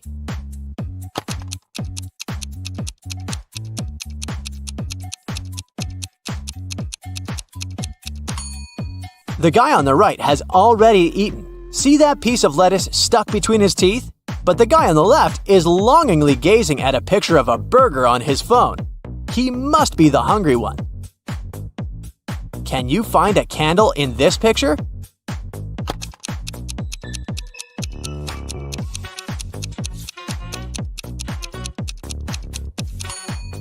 Here it is.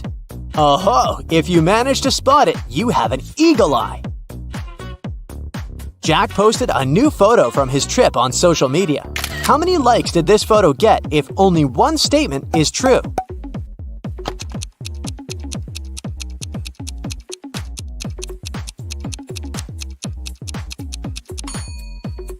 Unfortunately, Jack's photo got 0 likes. Hopefully, he wasn't too upset. Marcus woke up in a dark basement with just one candle burning on the table. He saw 3 doors in one of the walls and 3 keys lying on the table. How many attempts did the guy need to figure out the key for each door?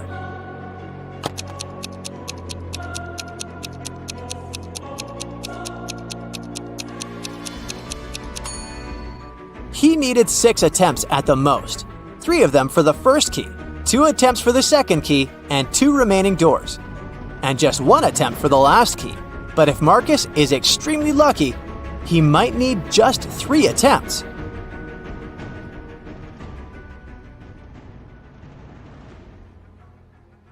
Today, I'm going to test your attention.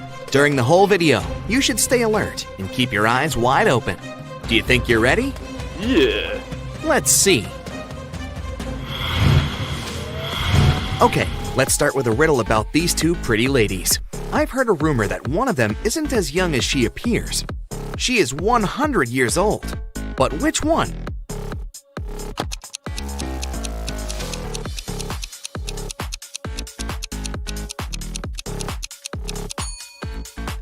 It's the lady on the right. Take a look at her reflection in the mirror. It shows her true posture and true age.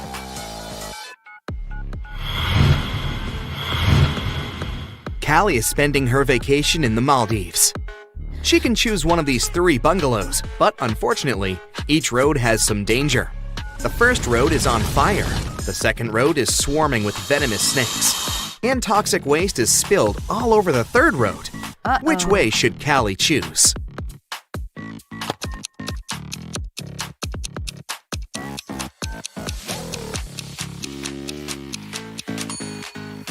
She should choose the first road. Callie can put out the fire with seawater. There's plenty around.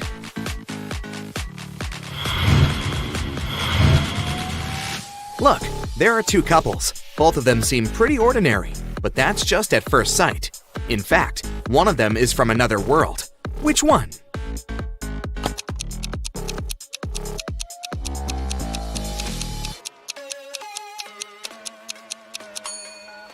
Of course, it's the couple on the left. Take a look at this guy's feet. They don't match his reflection.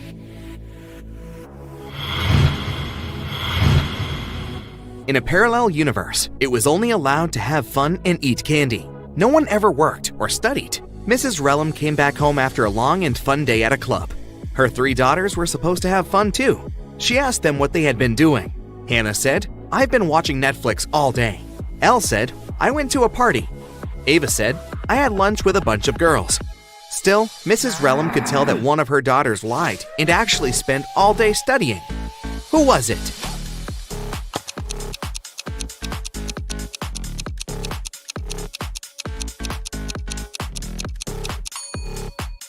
It was Hannah. Look, there's an opened physics textbook and some notes under her bed.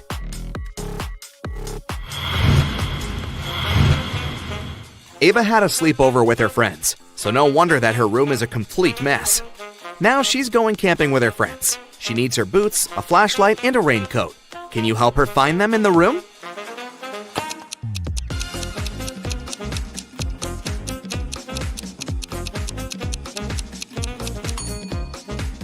Yes, here they are. Great job.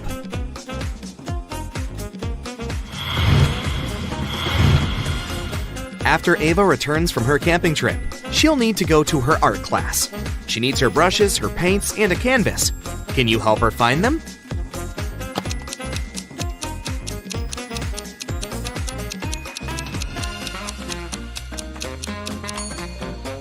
Here, here, and here. Did you manage to locate all of them?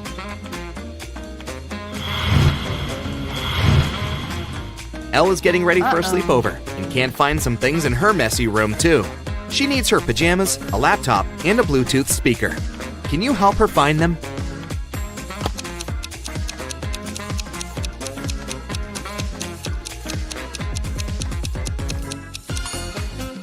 Here they are. Did you find them all?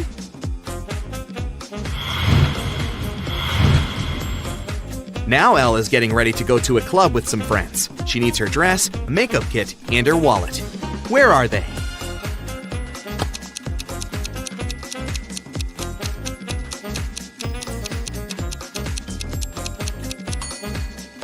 They're all right here.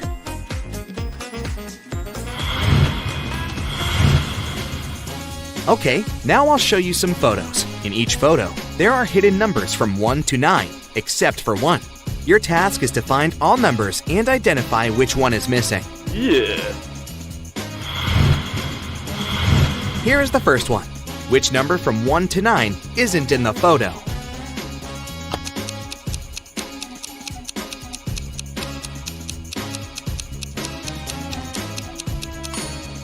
Correct. There is no number 3.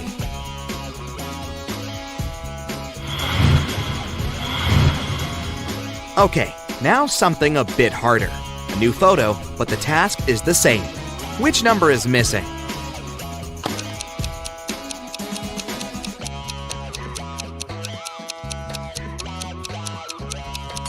Now, there's no number 7.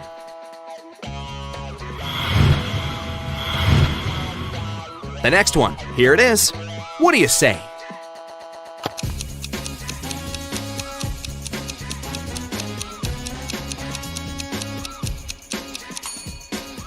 This time, it's 9 that's missing.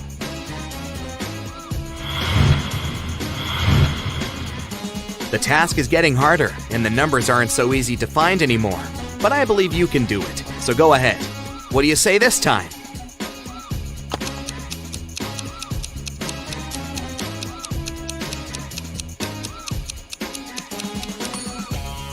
There is no number 5. That's right.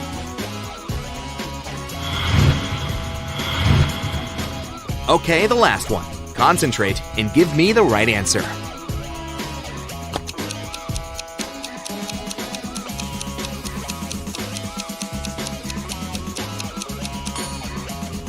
Yes, number 8 isn't there.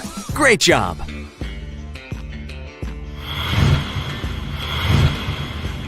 Alex is enjoying the sun in the backyard, and Meadow is mowing the lawn before joining him and drinking her milkshake. Which one of them is doing something stupid?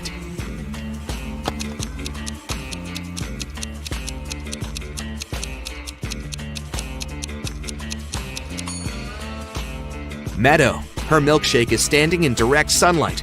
Firstly, it'll have melted by the time she's free. Secondly, the milk can go bad, so she's likely to get a stomachache.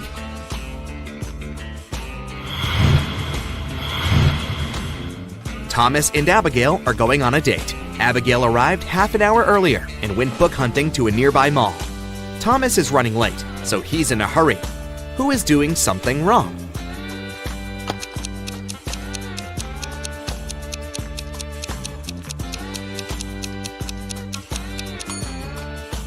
Thomas. He's driving on the left side of the road.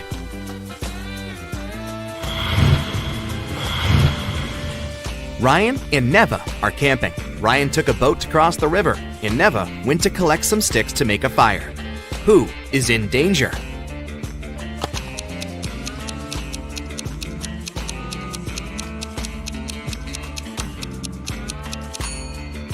Ryan. Look, the boat has a crack in it and starts getting filled with water.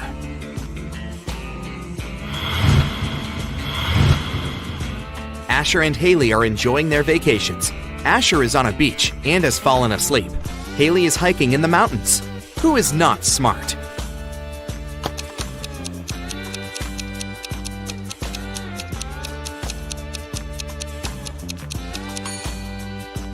Asher. The sun is high in the sky, so it's around midday. He has fallen asleep, so he'll get a sunburn. See? He's already pink.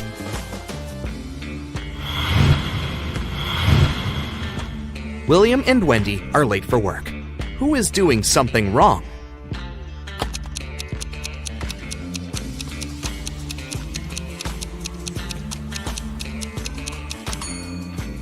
William. He's driving way above the speed limit. Sam found his best friend, Wendy, unconscious in her kitchen and immediately called the police. Here's what he had told them when the police arrived. She had been out of the city for a work trip and had just returned home. I was walking past her house with my dog and saw that the light was on. I peeked through the window and saw her lying here in the kitchen. So I entered the house. I had the key. Sam was taken to the police station as a suspect. Why?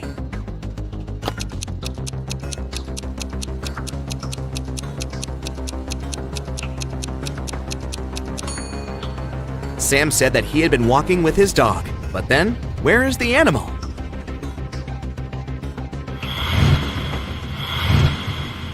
Aurora was spending her summer in the countryside. She loved taking long trips to the local forest alone. During one of her walks, she came across a huge mansion. It was obvious that no one lived there, so she entered it. It was dusty inside, but very beautiful, so she took some pictures and left. When Aurora came back home, she scrolled through her photos to pick the best of them to post on her social media. When she saw one of the photos, she got chills. Take a good look at the photo. Can you see what scared her so much?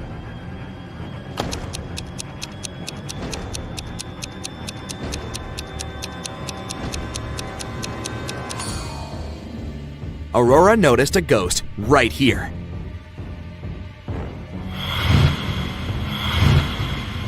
So the mansion is haunted. Aurora looked through her other photos and saw more ghosts. But how many? Help her count them. Here's the next photo. How many ghosts can you find?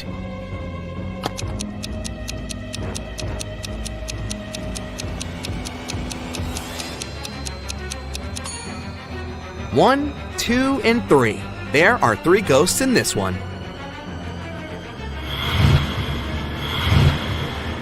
The next picture. Do you see any ghosts?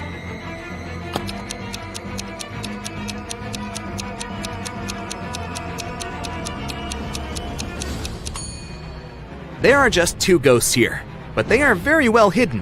Have you found both? And the last photo. How many ghosts can you find?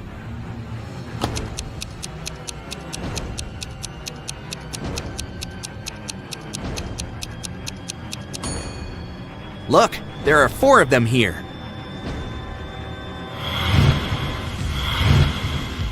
Mr. Johnson got in a car accident and spent a month in the hospital. He had amnesia and forgot some things. He didn't have any family. A month later, he finally returned home. He found his street, but then he realized he didn't remember which of the two houses was actually his house. Can you guess which house belongs to him?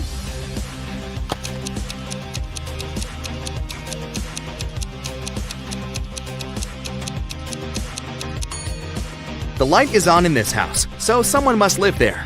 As you remember, Mr. Johnson lives alone, so his house must be the other one, with dark windows. Mrs. Brown is a landlord of an apartment building with a no-pet policy. Not even fish are allowed.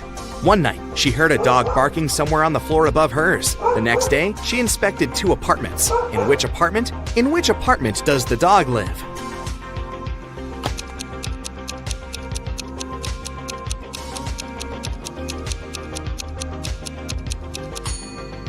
It must be this one. Even though there's no dog in sight, the carpet is covered in dog hairs.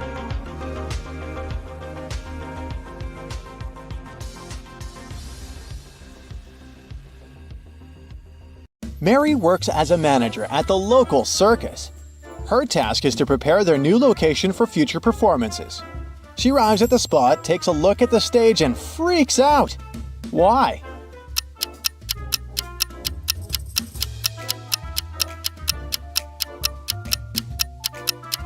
Take a closer look at the sign. It says citrus, when it should say circus. Oh my. Jerry and Michael went out for a boat ride and got into a bit of trouble. Both of their boats are slowly sinking. Which boat do you think will sink first?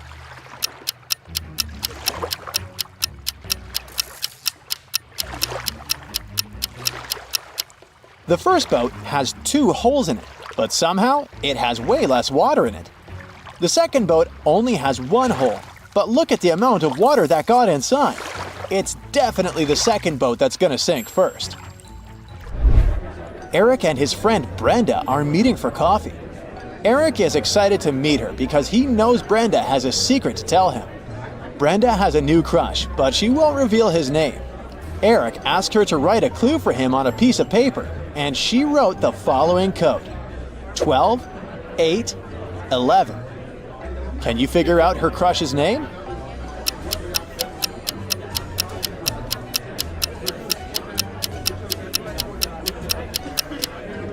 The numbers imply 3 months: December, August, and November. If we take the first letters of each month, we'll get the name Dan. Mandy, an off-duty private investigator, went to have lunch at her favorite cafe. There she saw 3 people that called her attention. She quickly noticed that one of them had probably been poisoned. Take a look at the image. Can you tell who it was?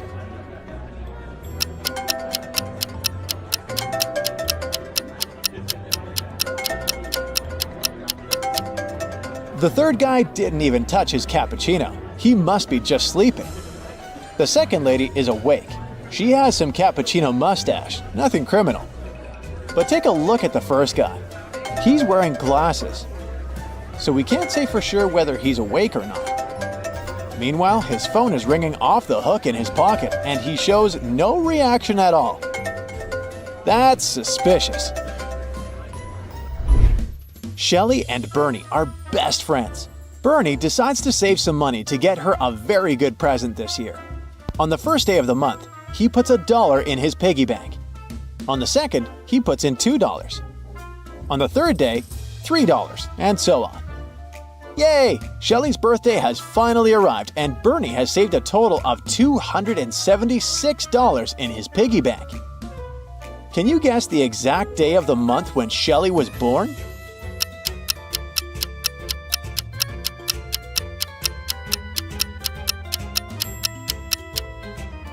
Shelly's birthday is on the 23rd day of the month. The easiest way to crack this riddle would be to simply add the numbers until we get 276. Mandy and Oliver have a thing for abandoned mansions that look haunted. So on a Friday night, they went to visit one. The house was falling apart and they could hear a cry coming from it. Mandy decided to enter through the main door, while Oliver went straight to the basement. Take a look at the image. Who's in greater danger?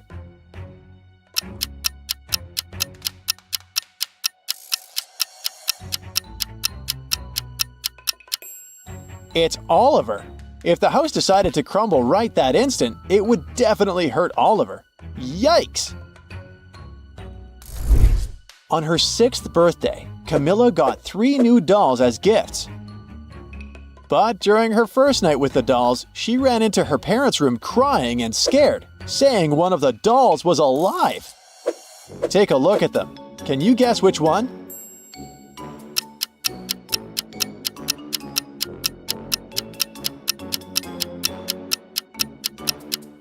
Let's see. The first doll has glowing eyes, but that's just a fun feature. You can see her clothes also have the same thing. The second doll looks normal. But the third doll has wrinkly skin and her face has changed since Camilla first saw her. That's the one. It was Jenny's first day at her new job. Since she had so much to do, she only went down to the cafeteria to eat lunch very late in the afternoon. By that time, there weren't many options left. Take a look at the picture. What's Jenny's safest choice?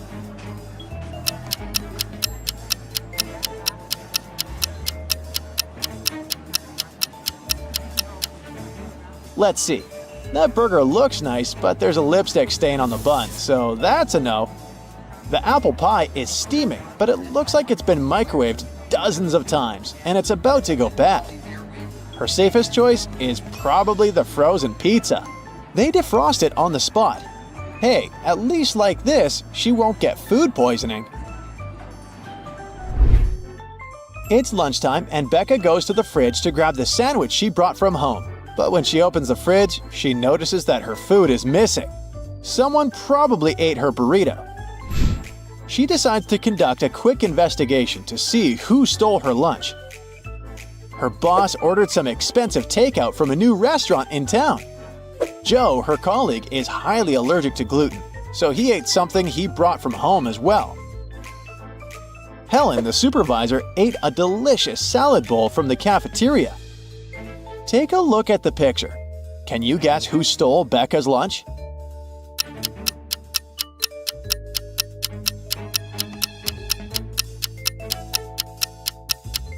It was Joe.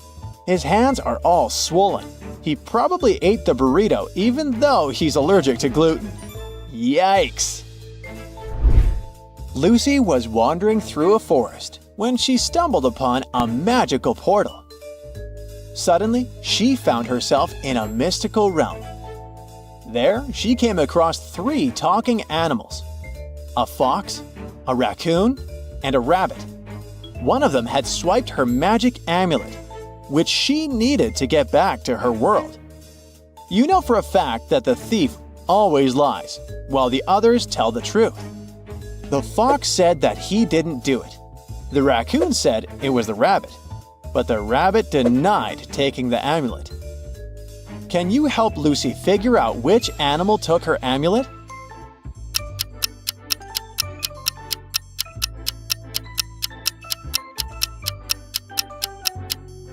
The rabbit is the culprit.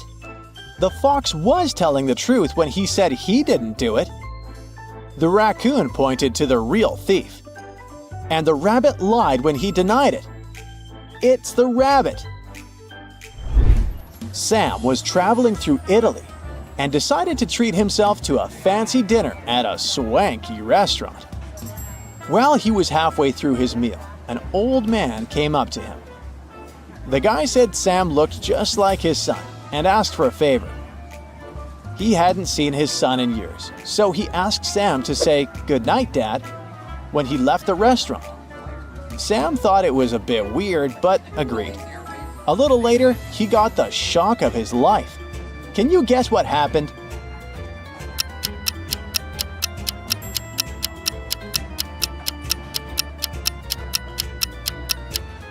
Sam got stuck with the old man's bill. The old man had told the waiter to hand the bill to his son. Oh no. Can't believe he fell for that. Harry is an events producer. His stomach starts to growl after so much hard work, so he goes to look for some food. He walks into a store where 2 chefs are baking cakes, but here's the catch. Only one is safe to eat. Take a look at both of these delicious-looking cakes. Which one is safe?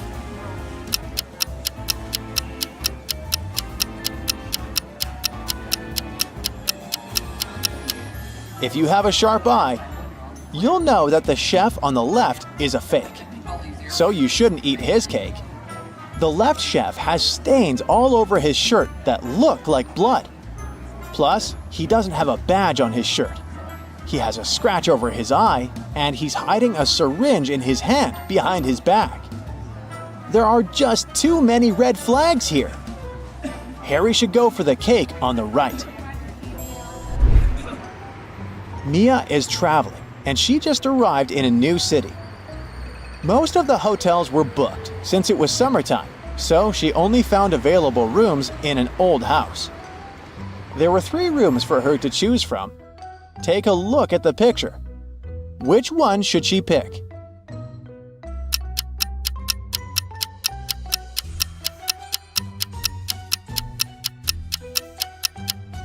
Well, so you see the hidden scorpions behind the curtains in the first room?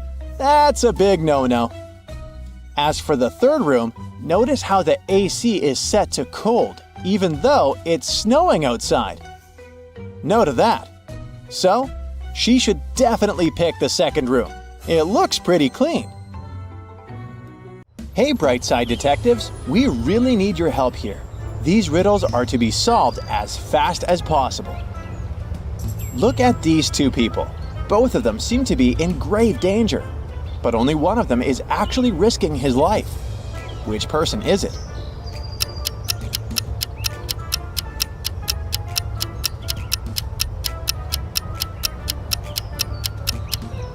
The gentleman with the cane is out of danger. He'll figure out that the edge of the cliff is ahead with the help of his cane. As for the man engrossed in his smartphone, he might not notice the edge of the cliff and fall down. While swimming near the shore, Mark has come across 3 young ladies. What the guy doesn't know is that only one of these women is not a mermaid. How can he understand who is who?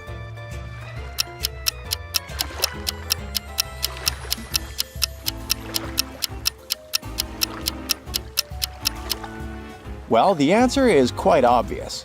The guy should dive and check which one of the girls has legs and which 2 are sporting tails. Look at these 2 doctors attentively. Only one of them is a real vet. Which doc is it?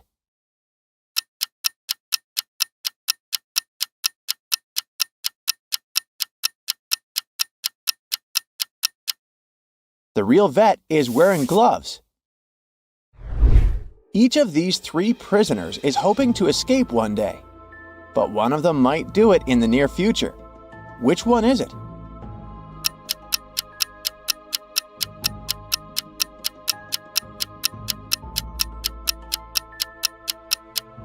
The guy who's peacefully reading a book must be planning an escape. Do you see that poster on the wall? It's likely covering a hole. Look at the ground right beneath it. There's some sand from drilling. Maria got lost in an enchanted castle. While looking for a way out, she entered a room filled with similarly dressed gentlemen. They were all cheering for the king. Oh, maybe he could help Maria get out of the castle. But how can the girl figure out which of these men is the king?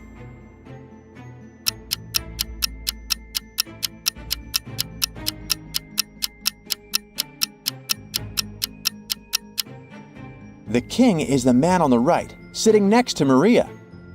He's the only one who's looking out the window while everyone else is looking at him. In search of a treasure, you come to this crossroads. Which direction should you pick to find the treasure?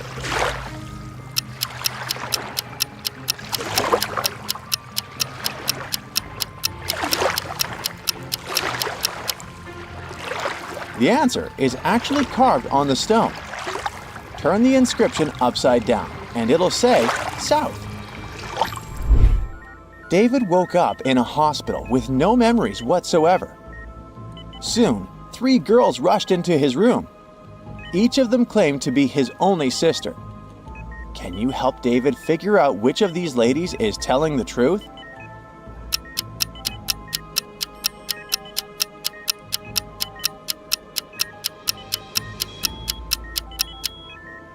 David's real sister is the girl in the middle.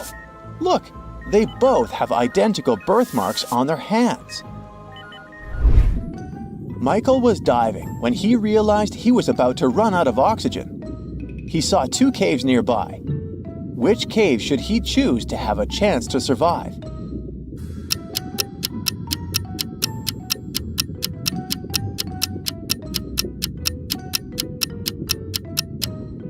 He should opt for the left cave. Have you noticed those bubbles of air coming out of it? It means there must be some dry land inside the cave. An elderly lady called the police to report that her neighbor, a young woman called Gina, seemed to have disappeared. The woman hadn't seen her for a few days and got worried. When the police arrived at Gina's house, they managed to unlock the door and found Gina inside, tied to a chair with her mouth covered with a scarf. When she could talk again, she told the police that 3 days ago, a robber had broken into her house, tied her, and taken all her money and gadgets. The police officers didn't believe Gina. Why?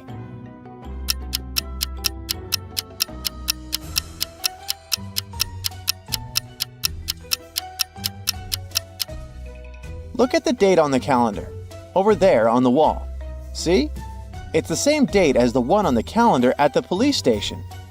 But if Gina was tied all this time, who was changing the dates on her calendar? 3 friends, Kathy, Mark, and Lauren, gathered together to catch up on their latest news at Lauren's place.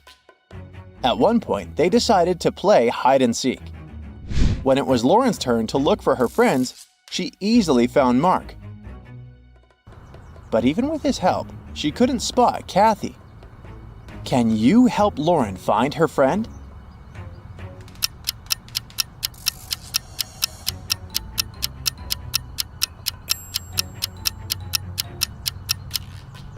Kathy took her task seriously. Look, she's hiding in a trash can. Megan invited her friends to a restaurant to celebrate her birthday. They had a lot of fun. Megan got the best birthday present ever, a ring with a large diamond.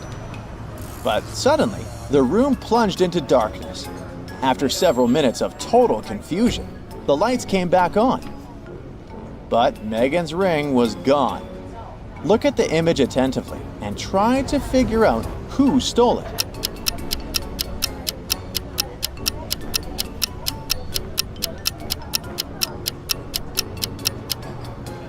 It's the waiter. Look at the glass he's holding. He must have put the ring inside. Now there's much more water in it. It's the year 2158. Jim is repairing the roof of his garage. At one point, he slips and falls to the ground and breaks his leg. But the next day, Jim is already walking in the park, looking perfectly fine. How is it possible?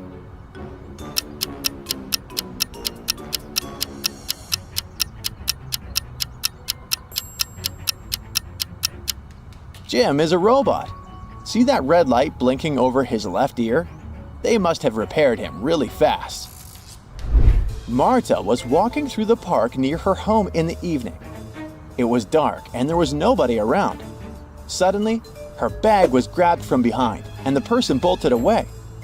Marta took off after them. She was pretty sure this person was a woman, but she couldn't make out her appearance or clothes. The woman disappeared inside a school building. When Marta ran inside, she saw 3 teachers. The girl looked at them attentively and soon figured out which one had taken her bag. Can you do the same?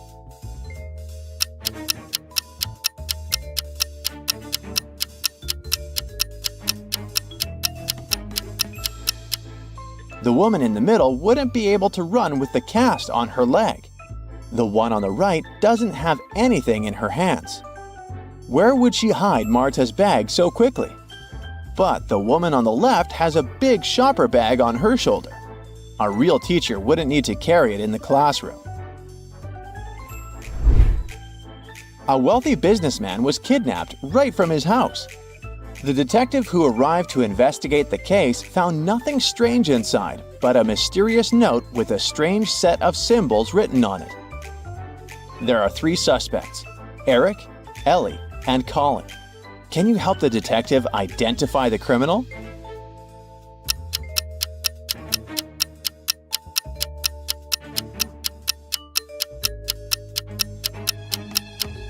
The culprit is Ellie. Her name is the one coded in the note. Susan worked in a clothing store that sold expensive designer items. One day, she discovered that someone had stolen a pair of pants. Look at the people who were inside at that time. Try to figure out who the thief is.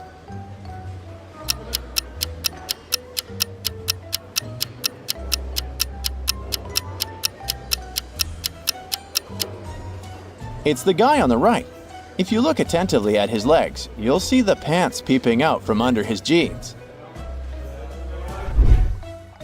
Newlyweds Maria and Daniel went to a tropical island on their honeymoon. They stayed at a luxurious hotel. But one day, when they returned from dinner, they found out that someone had broken into their safe and stolen Maria's jewelry. There were several suspects: a maid, Maria and Daniel's neighbors, and the hotel manager. But the maid claimed that she hadn't cleaned any rooms on the newlyweds' floor at all that day. The neighbors said that they had been on an excursion all day and had just returned. And the hotel manager stated that he had several important meetings with clients and hadn't left his office. Can you figure out who the thief is really quick?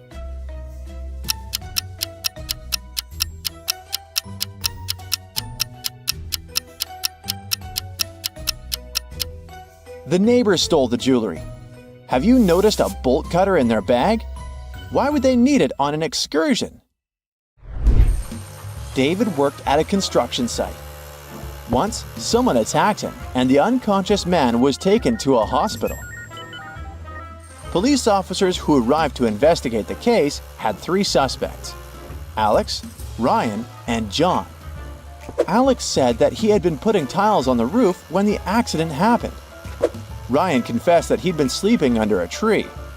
And John claimed that he'd been laying bricks at that time. Who's lying?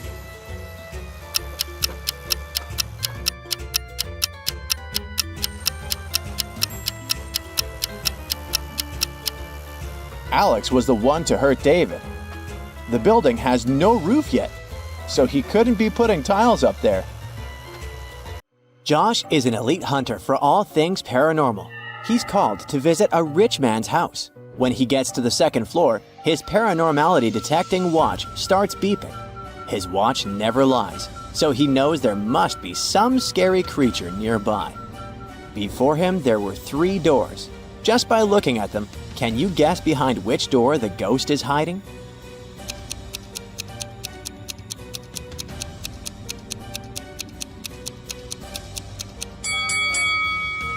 Let's see.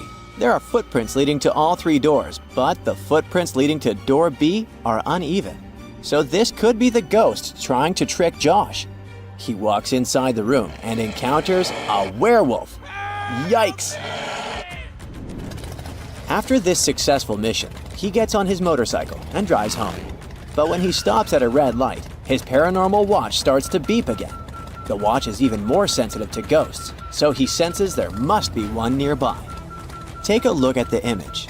Do you have any clue where the ghost might be?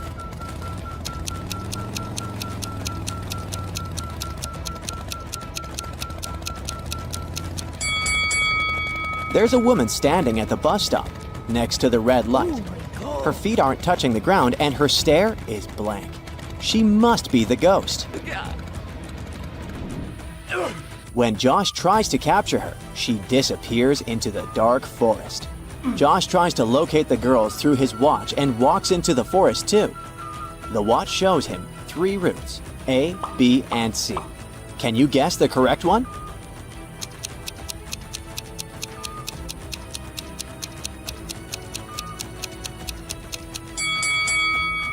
It's route B. That one leads to the girl. Josh follows the route, but it leads him to a meadow with different trees. Take a look at the image. Can you guess where the girl is hiding? Tree A or tree B?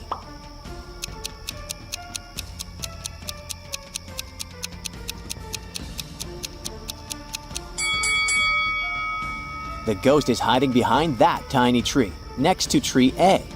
If you look carefully at the shadow, the shape is too weird. Josh snaps his ghost device and captures the ghost. Yeah!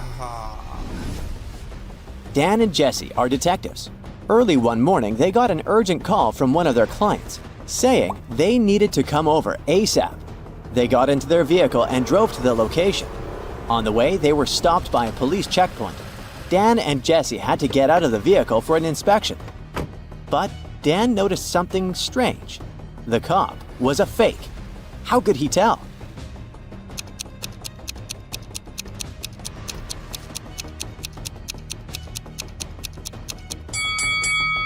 The cop was wearing a ripped shirt, but that was not the real issue. His badge said City Police with a U instead of an O. Big trouble there, buddy. 3 vehicles are racing each other for a $20,000 prize. They're driving on a dangerous road, and each of them has their obstacles to overcome. Take a look at the image. Which vehicle is going to win the race?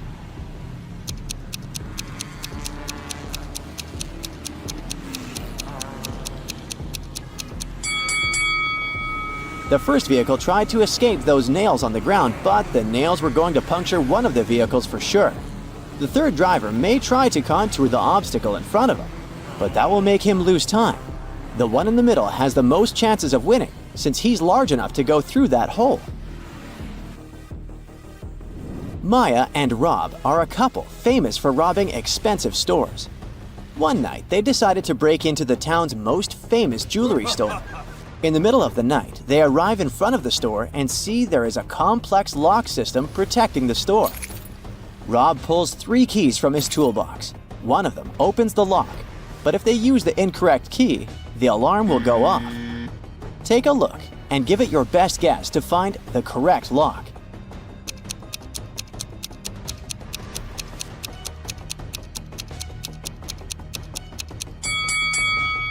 The second key is the correct one. If you notice, the lower line is missing in the third key, and the first key won't even fit into the keyhole since the lower part is inverted. Detective Saul woke up in an empty room. The last thing she remembers was helping to solve an important robbery that happened in her neighborhood. The room had nothing but 3 paintings hanging on the wall. She also noticed that the door was locked with a super technological code system. Saul uses the pictures on the wall as clues to sort out the code of the lock and see her way to freedom. Can you figure out what the 3-letter code is?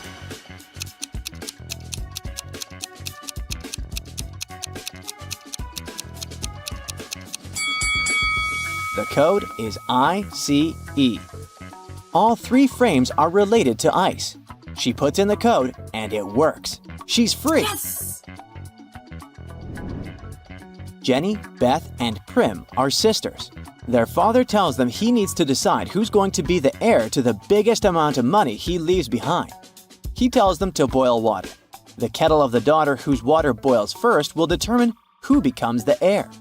They all start boiling at the same time, but the youngest's kettle boils first. Why?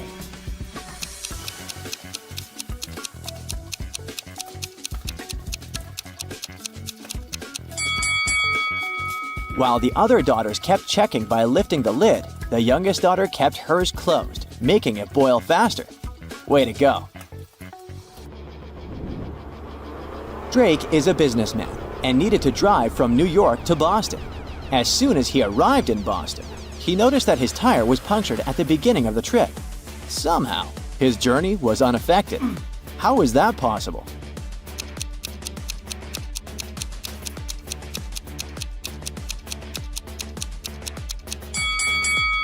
The punctured tire was his spare one. Mary and Anna grew up in a middle-class suburban family. After they graduated, both of them moved to New York City to follow their dream jobs. But while Mary succeeded greatly in her career, making a lot of money, the same didn't happen for Anna. Today, Mary is rich and Anna is broke. Take a look at the image of both girls inside their apartments. Can you guess who is who?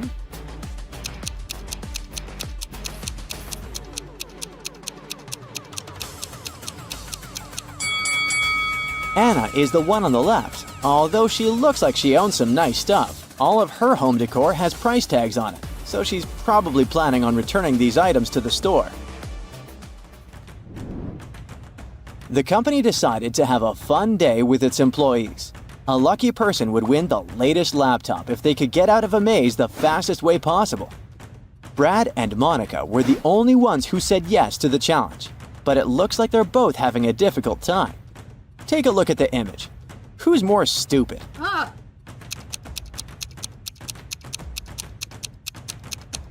no! Let's see. Well, Brad lost his glasses and he couldn't see anything. It's like he's trying to walk through the maze in a blindfold. Oh, really? And Monica just needs to turn her map the other way around, and she'll make it out okay. Oh my god. Jenny is moving to Australia. Her bags are packed and she's ready to leave the house. But on her way out, she noticed she was forgetting a few pretty important things. No. She needs to find her passport, her phone, and the note with the address of her hotel. Can you help her find these items?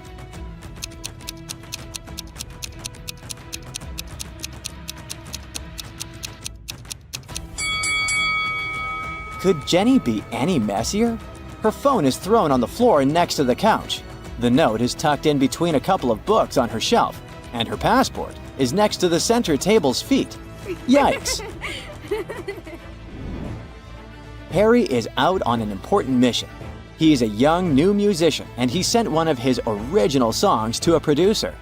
The producer wanted to release the song without giving Harry any credits, so Harry decided to hack the man's computer. When he accessed his IP, a strange code appeared. Harry needed to decipher the code in order to break in. Take a look. Can you figure out what the code stands for?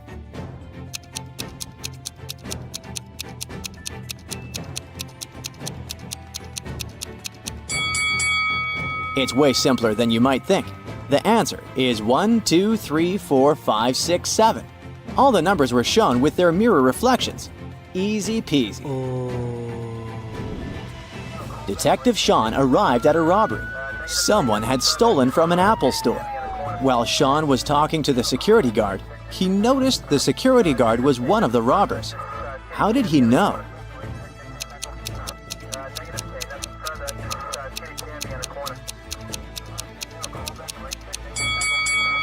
The security guard was standing next to a shattered glass that had been broken by hand, and his hand had lots of scratches and band-aids on it. He probably took advantage of the situation and took some things for himself. Mark worked in a secret laboratory that had super strict rules. Once, he got so engrossed in his experiments that he missed the end of the working day. It meant he got locked inside and could only get out of the building through one of 3 doors. But one exit was guarded by a bear. Near the second one, a large and furious dog was pacing on a leash, and the last door was blocked by an armed security guard who would never go against the rules. Which door should Mark choose to spend the night at home?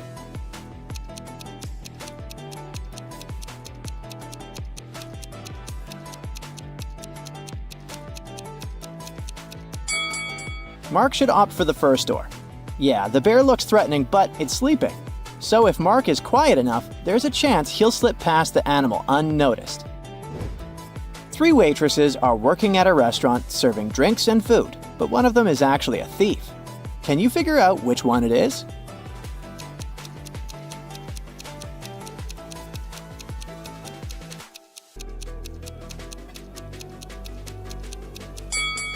It's that girl in the middle. Have you paid attention to her handbag? It's Dior. Who would have been wearing a designer bag while working in a cafe?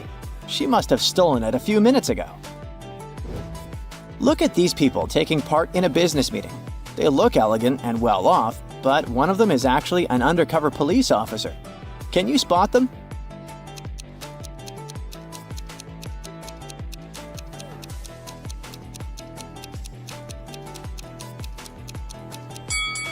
It's this man on the right. Have you noticed his old sneakers?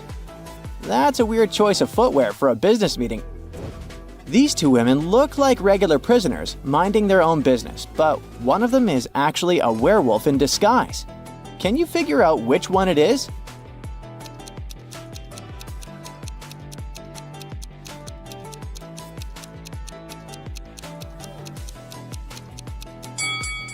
It's the girl on the left. Have you noticed claw marks on the wall of her cell? She must have felt restless at one point. Uh-oh. 3 people are having a meal in a cafe. All of them seem to be regular customers, right? But what if I tell you that one of them is actually a vampire? Try to spot this monster before they start their hunt.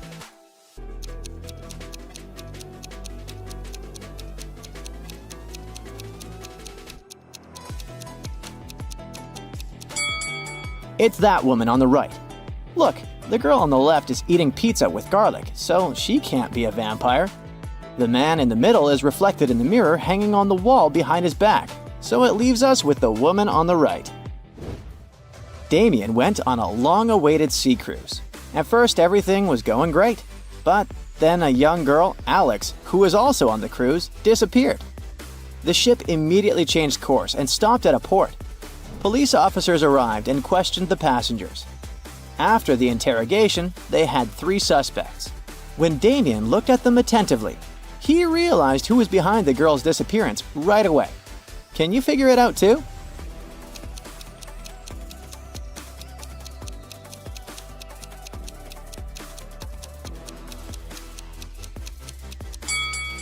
It's that woman on the right. She's got Alex's suitcase. The girl had it at the beginning of the journey, plus her name is on the handle. A young geography teacher disappeared on the first day of school. The police have 3 suspects: the headmaster, the PE teacher, and the janitor.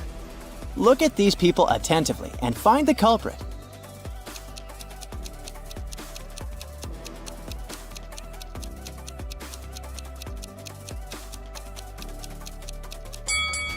The janitor is behind the geography teacher's disappearance.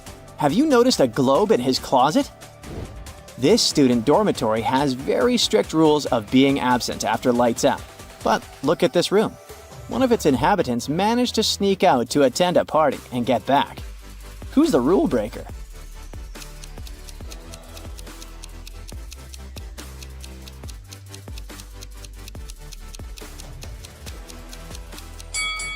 It's this guy on the left.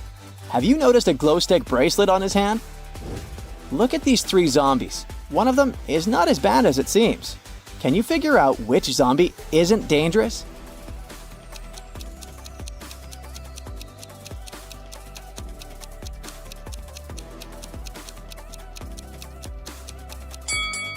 The zombie on the left is petting a dog. He seems to love animals. He can't be dangerous. 3 museum guards were protecting the most expensive vase in history. It was kept in a vault used to store the most precious exhibits, but all the security measures didn't help, and the vase got stolen. Since no one entered the vault or left it, the police concluded that the thief was one of the guards. Look at this security footage and say which guard is the criminal.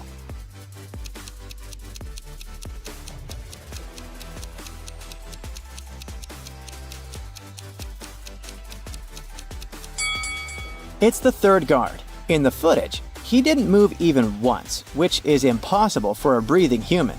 He must have messed with the footage by altering the recording of himself. David moved to a small town and decided to get a tattoo to celebrate this new stage of his life. There were just 2 tattoo parlors in the town. One was dark and gloomy. The equipment was old, and the tattoo artist himself had a sloppy tattoo on his back. The second parlor was bright. The equipment was shiny, and the tattoo artist had a beautiful, skillfully made tattoo on his back. Strangely, David chose the first tattoo parlor. Why?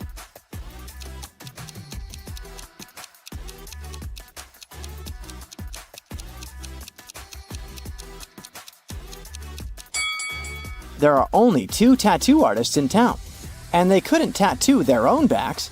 It means they gave tattoos to each other. If you compare their works, you'll immediately see that, despite his old equipment and gloomy atmosphere in his parlor, the first tattoo artist is much more skilled. A security guard at a supermarket found a lost wallet.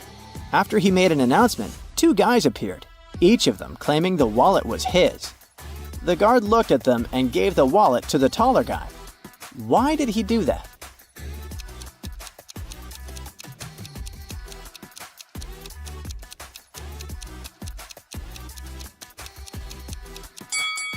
Look, his belt is in exactly the same style and made of exactly the same material as the wallet. It must have been a set. The wallet and the belt were sold together. Alice got lost in the woods. After wandering for a while, she saw a mysterious castle. When she entered it, the owner of the castle immediately showed up. He made an offer. Alice could answer his question and he would show her the way home before midnight. But if she lost, she would stay in the castle forever. Alice agreed. There were 4 mirrors on the walls. Each mirror had a reflection of some mystical creature: a dragon, a vampire, a mermaid, and a zombie. Alice needed to figure out which reflection wasn't real. Can you help her?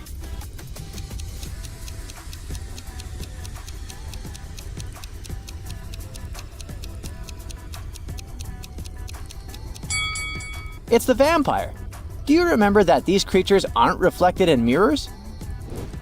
Michael was getting ready for a long-awaited date, but when he arrived, he was shocked to see 2 identical girls. They both claimed to be his date. Can you help the guy figure out which girl is an imposter?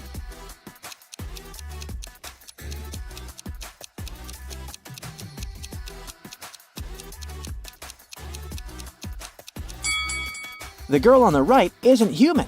Have you noticed that she has 2 left feet?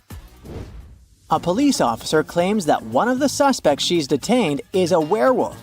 Can you figure out which of them isn't human?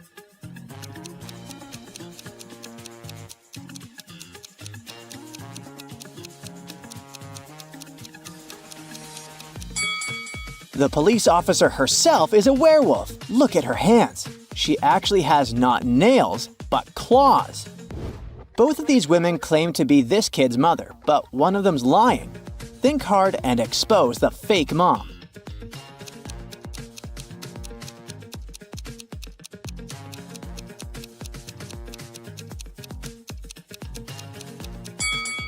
The lady on the left has the same hair and eye color as the kid, but the second one has 2 moles in the same spots as the child. Plus, she's wearing a bracelet depicting a baby. In the magic country of Narnia, all animals are intelligent and rational. You're watching 10 lions and a sheep. If you get distracted, a lion can eat a sheep. What lions don't know is that later, the one that has eaten a sheep will turn into a sheep itself. In this case, the rest of the lions will eat it. If you leave this company alone for some time, how many lions and sheep will you find when you come back?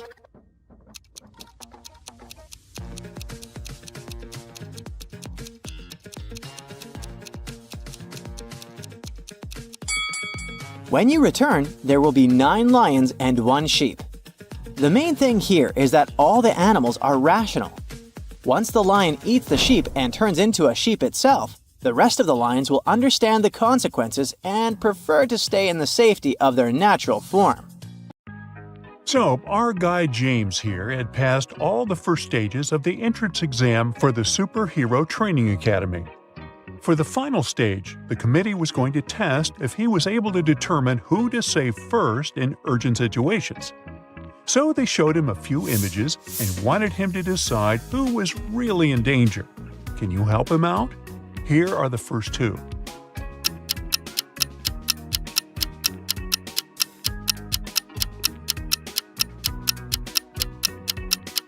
In the second image, the train is not moving and the lights are not on.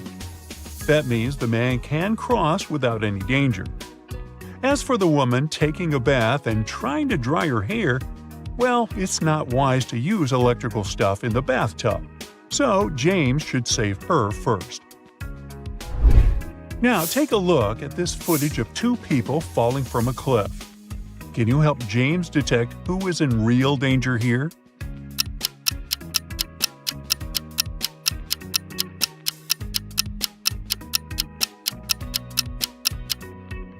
The guy holding the umbrella might appear to be falling faster than the guy holding the plastic bag. However, he's going to fall right into the water, whereas there is a sharp rock right below the plastic bag guy. So, in a situation like this, James should save him first. The last image was going to determine whether James would be accepted or not. Who should be saved first?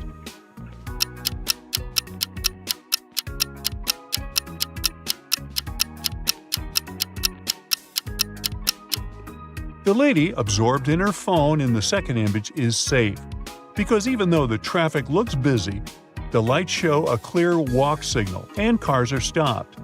But the man in the first image has left a metal spoon in the microwave that he's about to turn on. That's a big no-no. James finally got accepted into Superhero Training Academy. But there, he was not going to use his real name. He needed to pick a superhero name for himself. Can you guess what his name is? These emojis might help.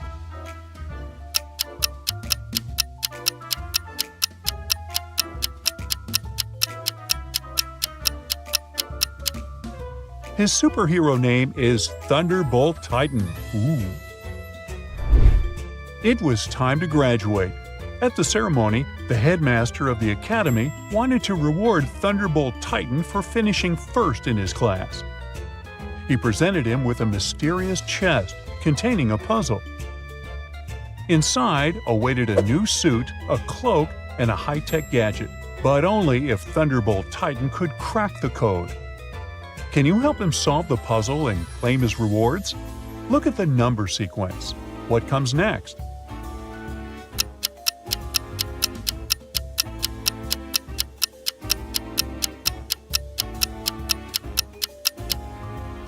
The correct answer is 7238. You just have to move the last number to the front. One day when Thunderbolt Titan was at home, somebody slid a note under his door. But it was encrypted with a strange number sequence. And below the numbers, there was a hint. Think about your device. Can you help decode the mysterious message?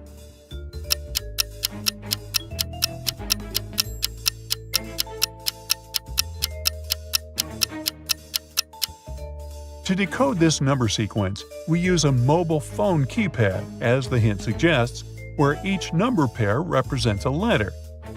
The first digit indicates the keypad number, and the second digit selects the letter's position on that key. For instance, 42 translates to H, because 4 corresponds to the GHI button, and pressing on it 2 times will give you H. Following this method, the fully decoded message is "Help now." A villain from the multiverse had brought all kinds of creatures to planet Earth, and the Protectors League needed Thunderbolt Titan's help to find and capture them before they unleashed chaos. The first monster they were searching for was a zombie, and the Protectors League had 3 suspects. Take a look at them and help Thunderbolt Titan successfully complete his first mission.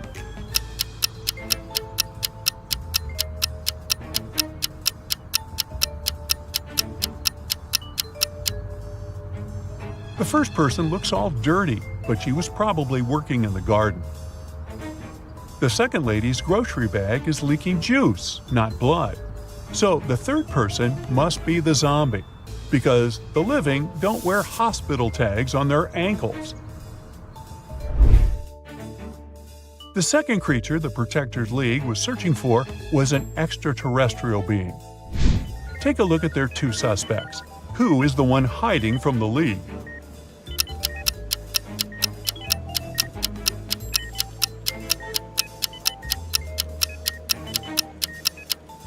Look at Gary M's hospital patient chart.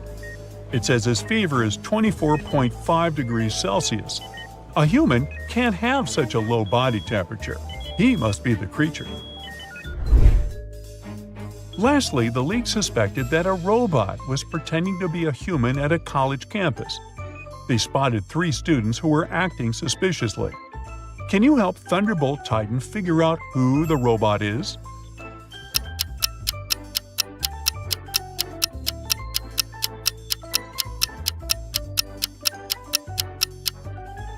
You might think it's obvious that the 3rd student is a robot, but he only has a super realistic-looking robot tattoo on his arm. The 1st student has a blinking red light inside his shirt's pocket, but that's just a camera. On the other hand, the 2nd student has a USB port on one of her fingers. She must be the robot. To the Protectors League's surprise, there was a 4th monster who had escaped their attention.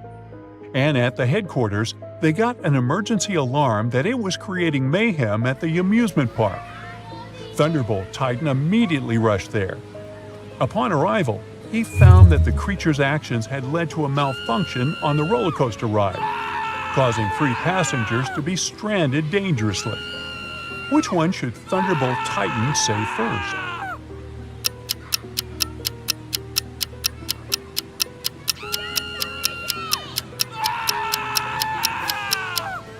The 2nd guy will fall first because he's only holding on with one hand, which is actually pretty difficult to do for an extended period of time. Therefore, Thunderbolt Titan should first save him.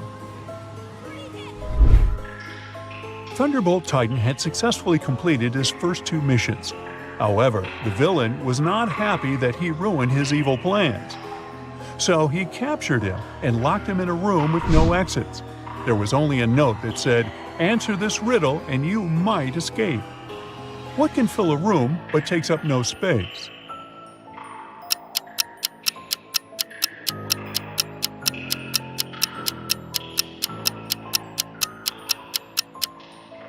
The answer is light.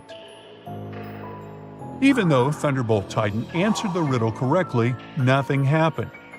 The villain had tricked him. He had to do something, so he used his superpowers to open 3 portals for himself. However, he didn't have great control over his magical portal power yet.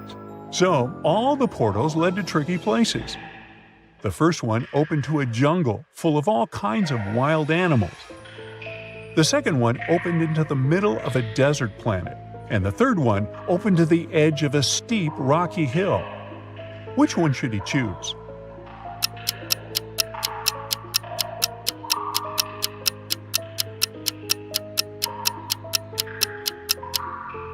Remember the roller coaster mission? Thunderbolt Titan can fly, so he can choose the 3rd portal and fly to safety from the steep hill. One night, Thunderbolt Titan was patrolling the city when he received a distress call. A woman had been attacked by a purse snatcher, and during the struggle, she fell and hit her head. She was now in the hospital room without her bag and her memory. The police officer informed Thunderbolt Titan that there were 3 men outside her door, all claiming to be her husband. Can you help Thunderbolt Titan figure out who is telling the truth?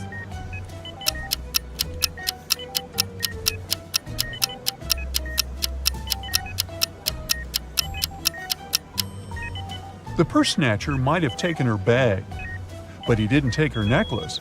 Look, she has an L letter pendant. And the first guy here has a neck tattoo that says Liz. He must be her husband. Thunderbolt Titan got an emergency alarm call from the Antarctica Animals Research Center. One of their beloved penguins had been stolen, and they needed his help to find the thief. After using his superhero senses, he narrowed the suspects to 3. Take a look at them. Can you figure out who stole the penguin?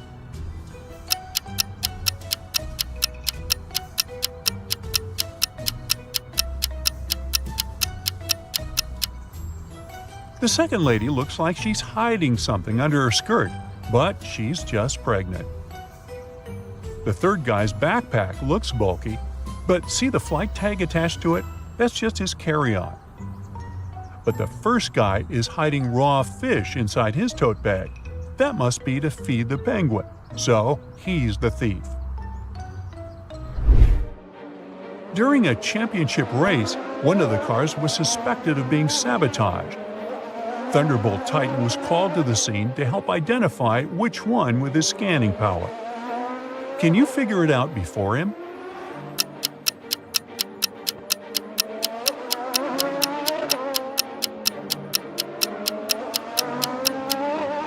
Take a look at the rear wheel of car 2. It's slightly wobbling, even though the car is stationary. Uh-oh. Hey, let's see how smart you are. Ezra is in love with his new classmate named Amber. He asks her out. She agrees to go on a date with him under one condition. He has to figure out which one of these 7 pencil cases is hers. Can you help him out?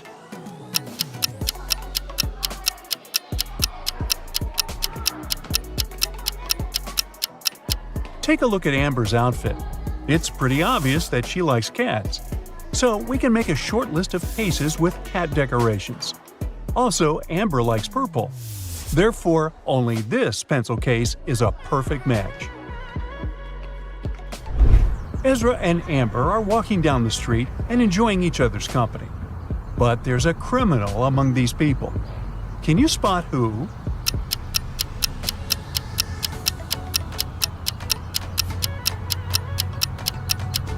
It's this black hoodie guy inside the police car.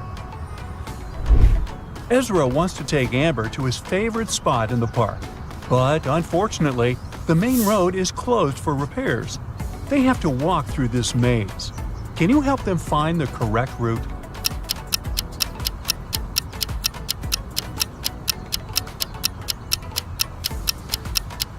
Here's the only way leading to the final destination. Ezra takes a couple of pictures of Amber. Can you find 5 differences between them? Feel free to stop the video if you need more time.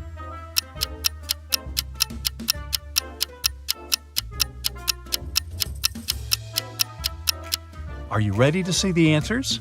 Here they are. Later that day, Ezra returns home. He wants to watch videos on his tablet. But unfortunately, his little brother pulled a prank and changed his password. Can you help Ezra figure out the new 4-digit code?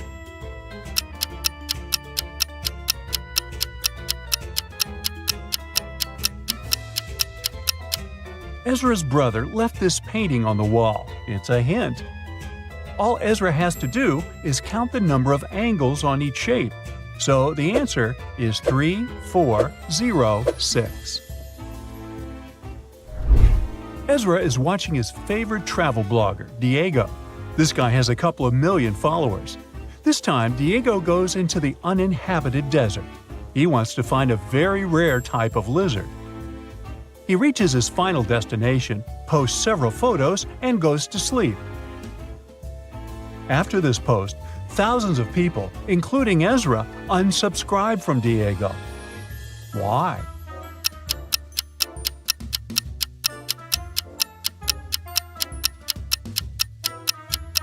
Take a look at the third photo. See this sign? There's a hotel nearby. So Diego lied. He's not in the uninhabited desert. Amber wakes up in the middle of the night because she hears someone crying and moaning. She turns on the nightlight. There's a creepy ghost standing in front of her bed.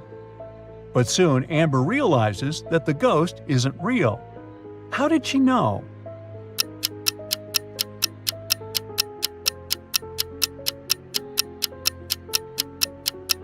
Look at the floor. This ghost has a shadow, so it can't be real. The next morning, Amber enters the class and sees a bunch of beautiful flowers at her desk. She finds a love note on the bouquet. The flowers are from a secret admirer. Amber wants to know who sent them, so she questions 3 suspects. Ezra says that he's allergic to lilies.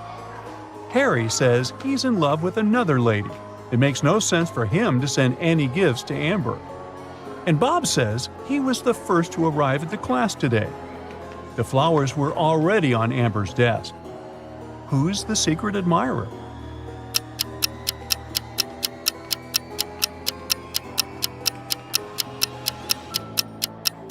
Take a look at Harry's desk. There's a notebook with the exact same purple paper as the love note. Gotcha. After classes, Ezra and Amber go to the local coffee shop.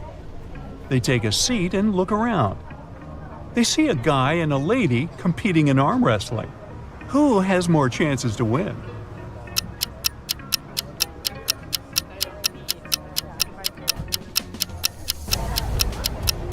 Take a look at the lady's neck.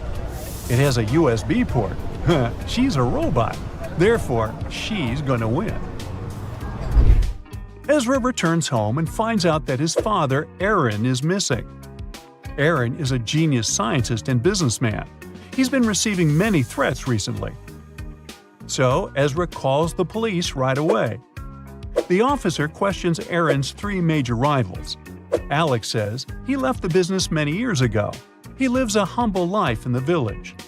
Chris says his business is much more successful than Aaron's. Why would he kidnap him? And Mike says he hasn't seen Aaron for many years, and they don't have any joint ventures. One of these guys is involved in Aaron's disappearance. Can you guess who?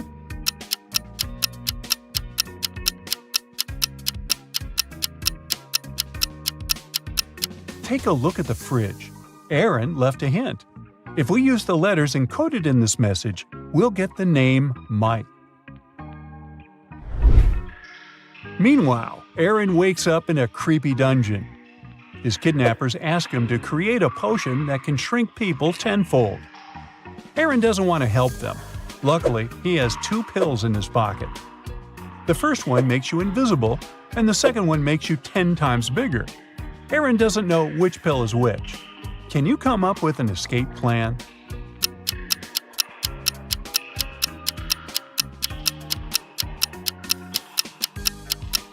Aaron is sitting here all alone. He has no one to test the pills on. So it's better to create the shrinking pills for the kidnappers. Then eat one of his own pills. If he grows 10 times, he can just use the new pills to return to his actual size. But if he turns invisible, he can escape with the shrinking pills. Well, Aaron escapes from the kidnappers and runs to the nearest subway. Can you spot a criminal in this location?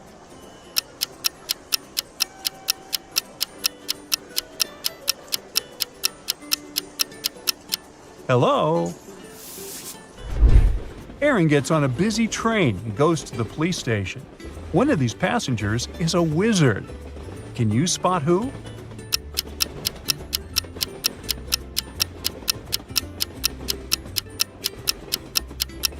It's this lady. Her feet don't touch the floor. She's flying. Aaron is walking towards the police station, but suddenly he falls into a pit. He ends up getting trapped in a dungeon. Soon, Aaron finds 3 doors. Behind the first door, there's a mirror labyrinth. It drives every man who dares to spend more than 5 minutes there crazy. There's a hungry wolf behind the second door. He loves feasting on humans. And behind the third door, there's a huge tank with sharks. If Aaron steps in, he'll fall into the tank. What should he do to survive?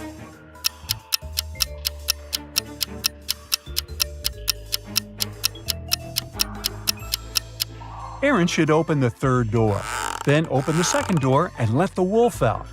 And finally, quickly hide behind the first door and close his eyes. The wolf would start looking for Aaron behind the second door and fall into the tank with sharks. Then Aaron will be free to escape through the second door. Finally, Aaron is home. Ezra prepares him a welcome chocolate cake. He puts it on the table and leaves the kitchen for a moment. Then he returns and finds out that the cake is ruined. Ezra questions the 2 people who are in the house. His brother says that he's been playing video games in the living room. He didn't enter the kitchen. And Aaron says he's been taking a shower. Who ruined the cake?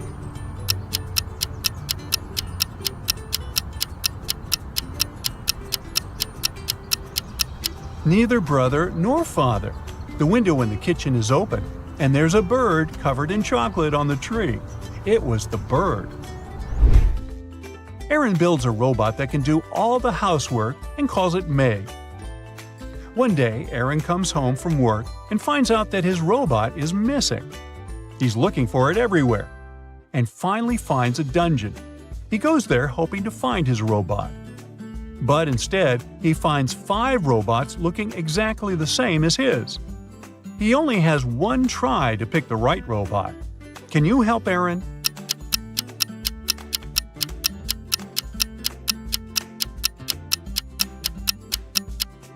Some robots have badges, some do not, but only this one has the name Meg. The next day, Aaron enters his office and finds one of his best employees, Stan, lying on the floor in one of the rooms. Someone had hit him on the head. The police question the workers and find 3 suspects. Maya, the office assistant, says she had a couple of days off and spent them sunbathing on the beach. Rob, the manager, tells the police that his friend had called him to ask for help. That's why he left the office before Stan came to work. Lily, Stan's girlfriend, says they had quarreled earlier that day, but after that, she didn't see him. The police officers understand right away who's lying. What about you?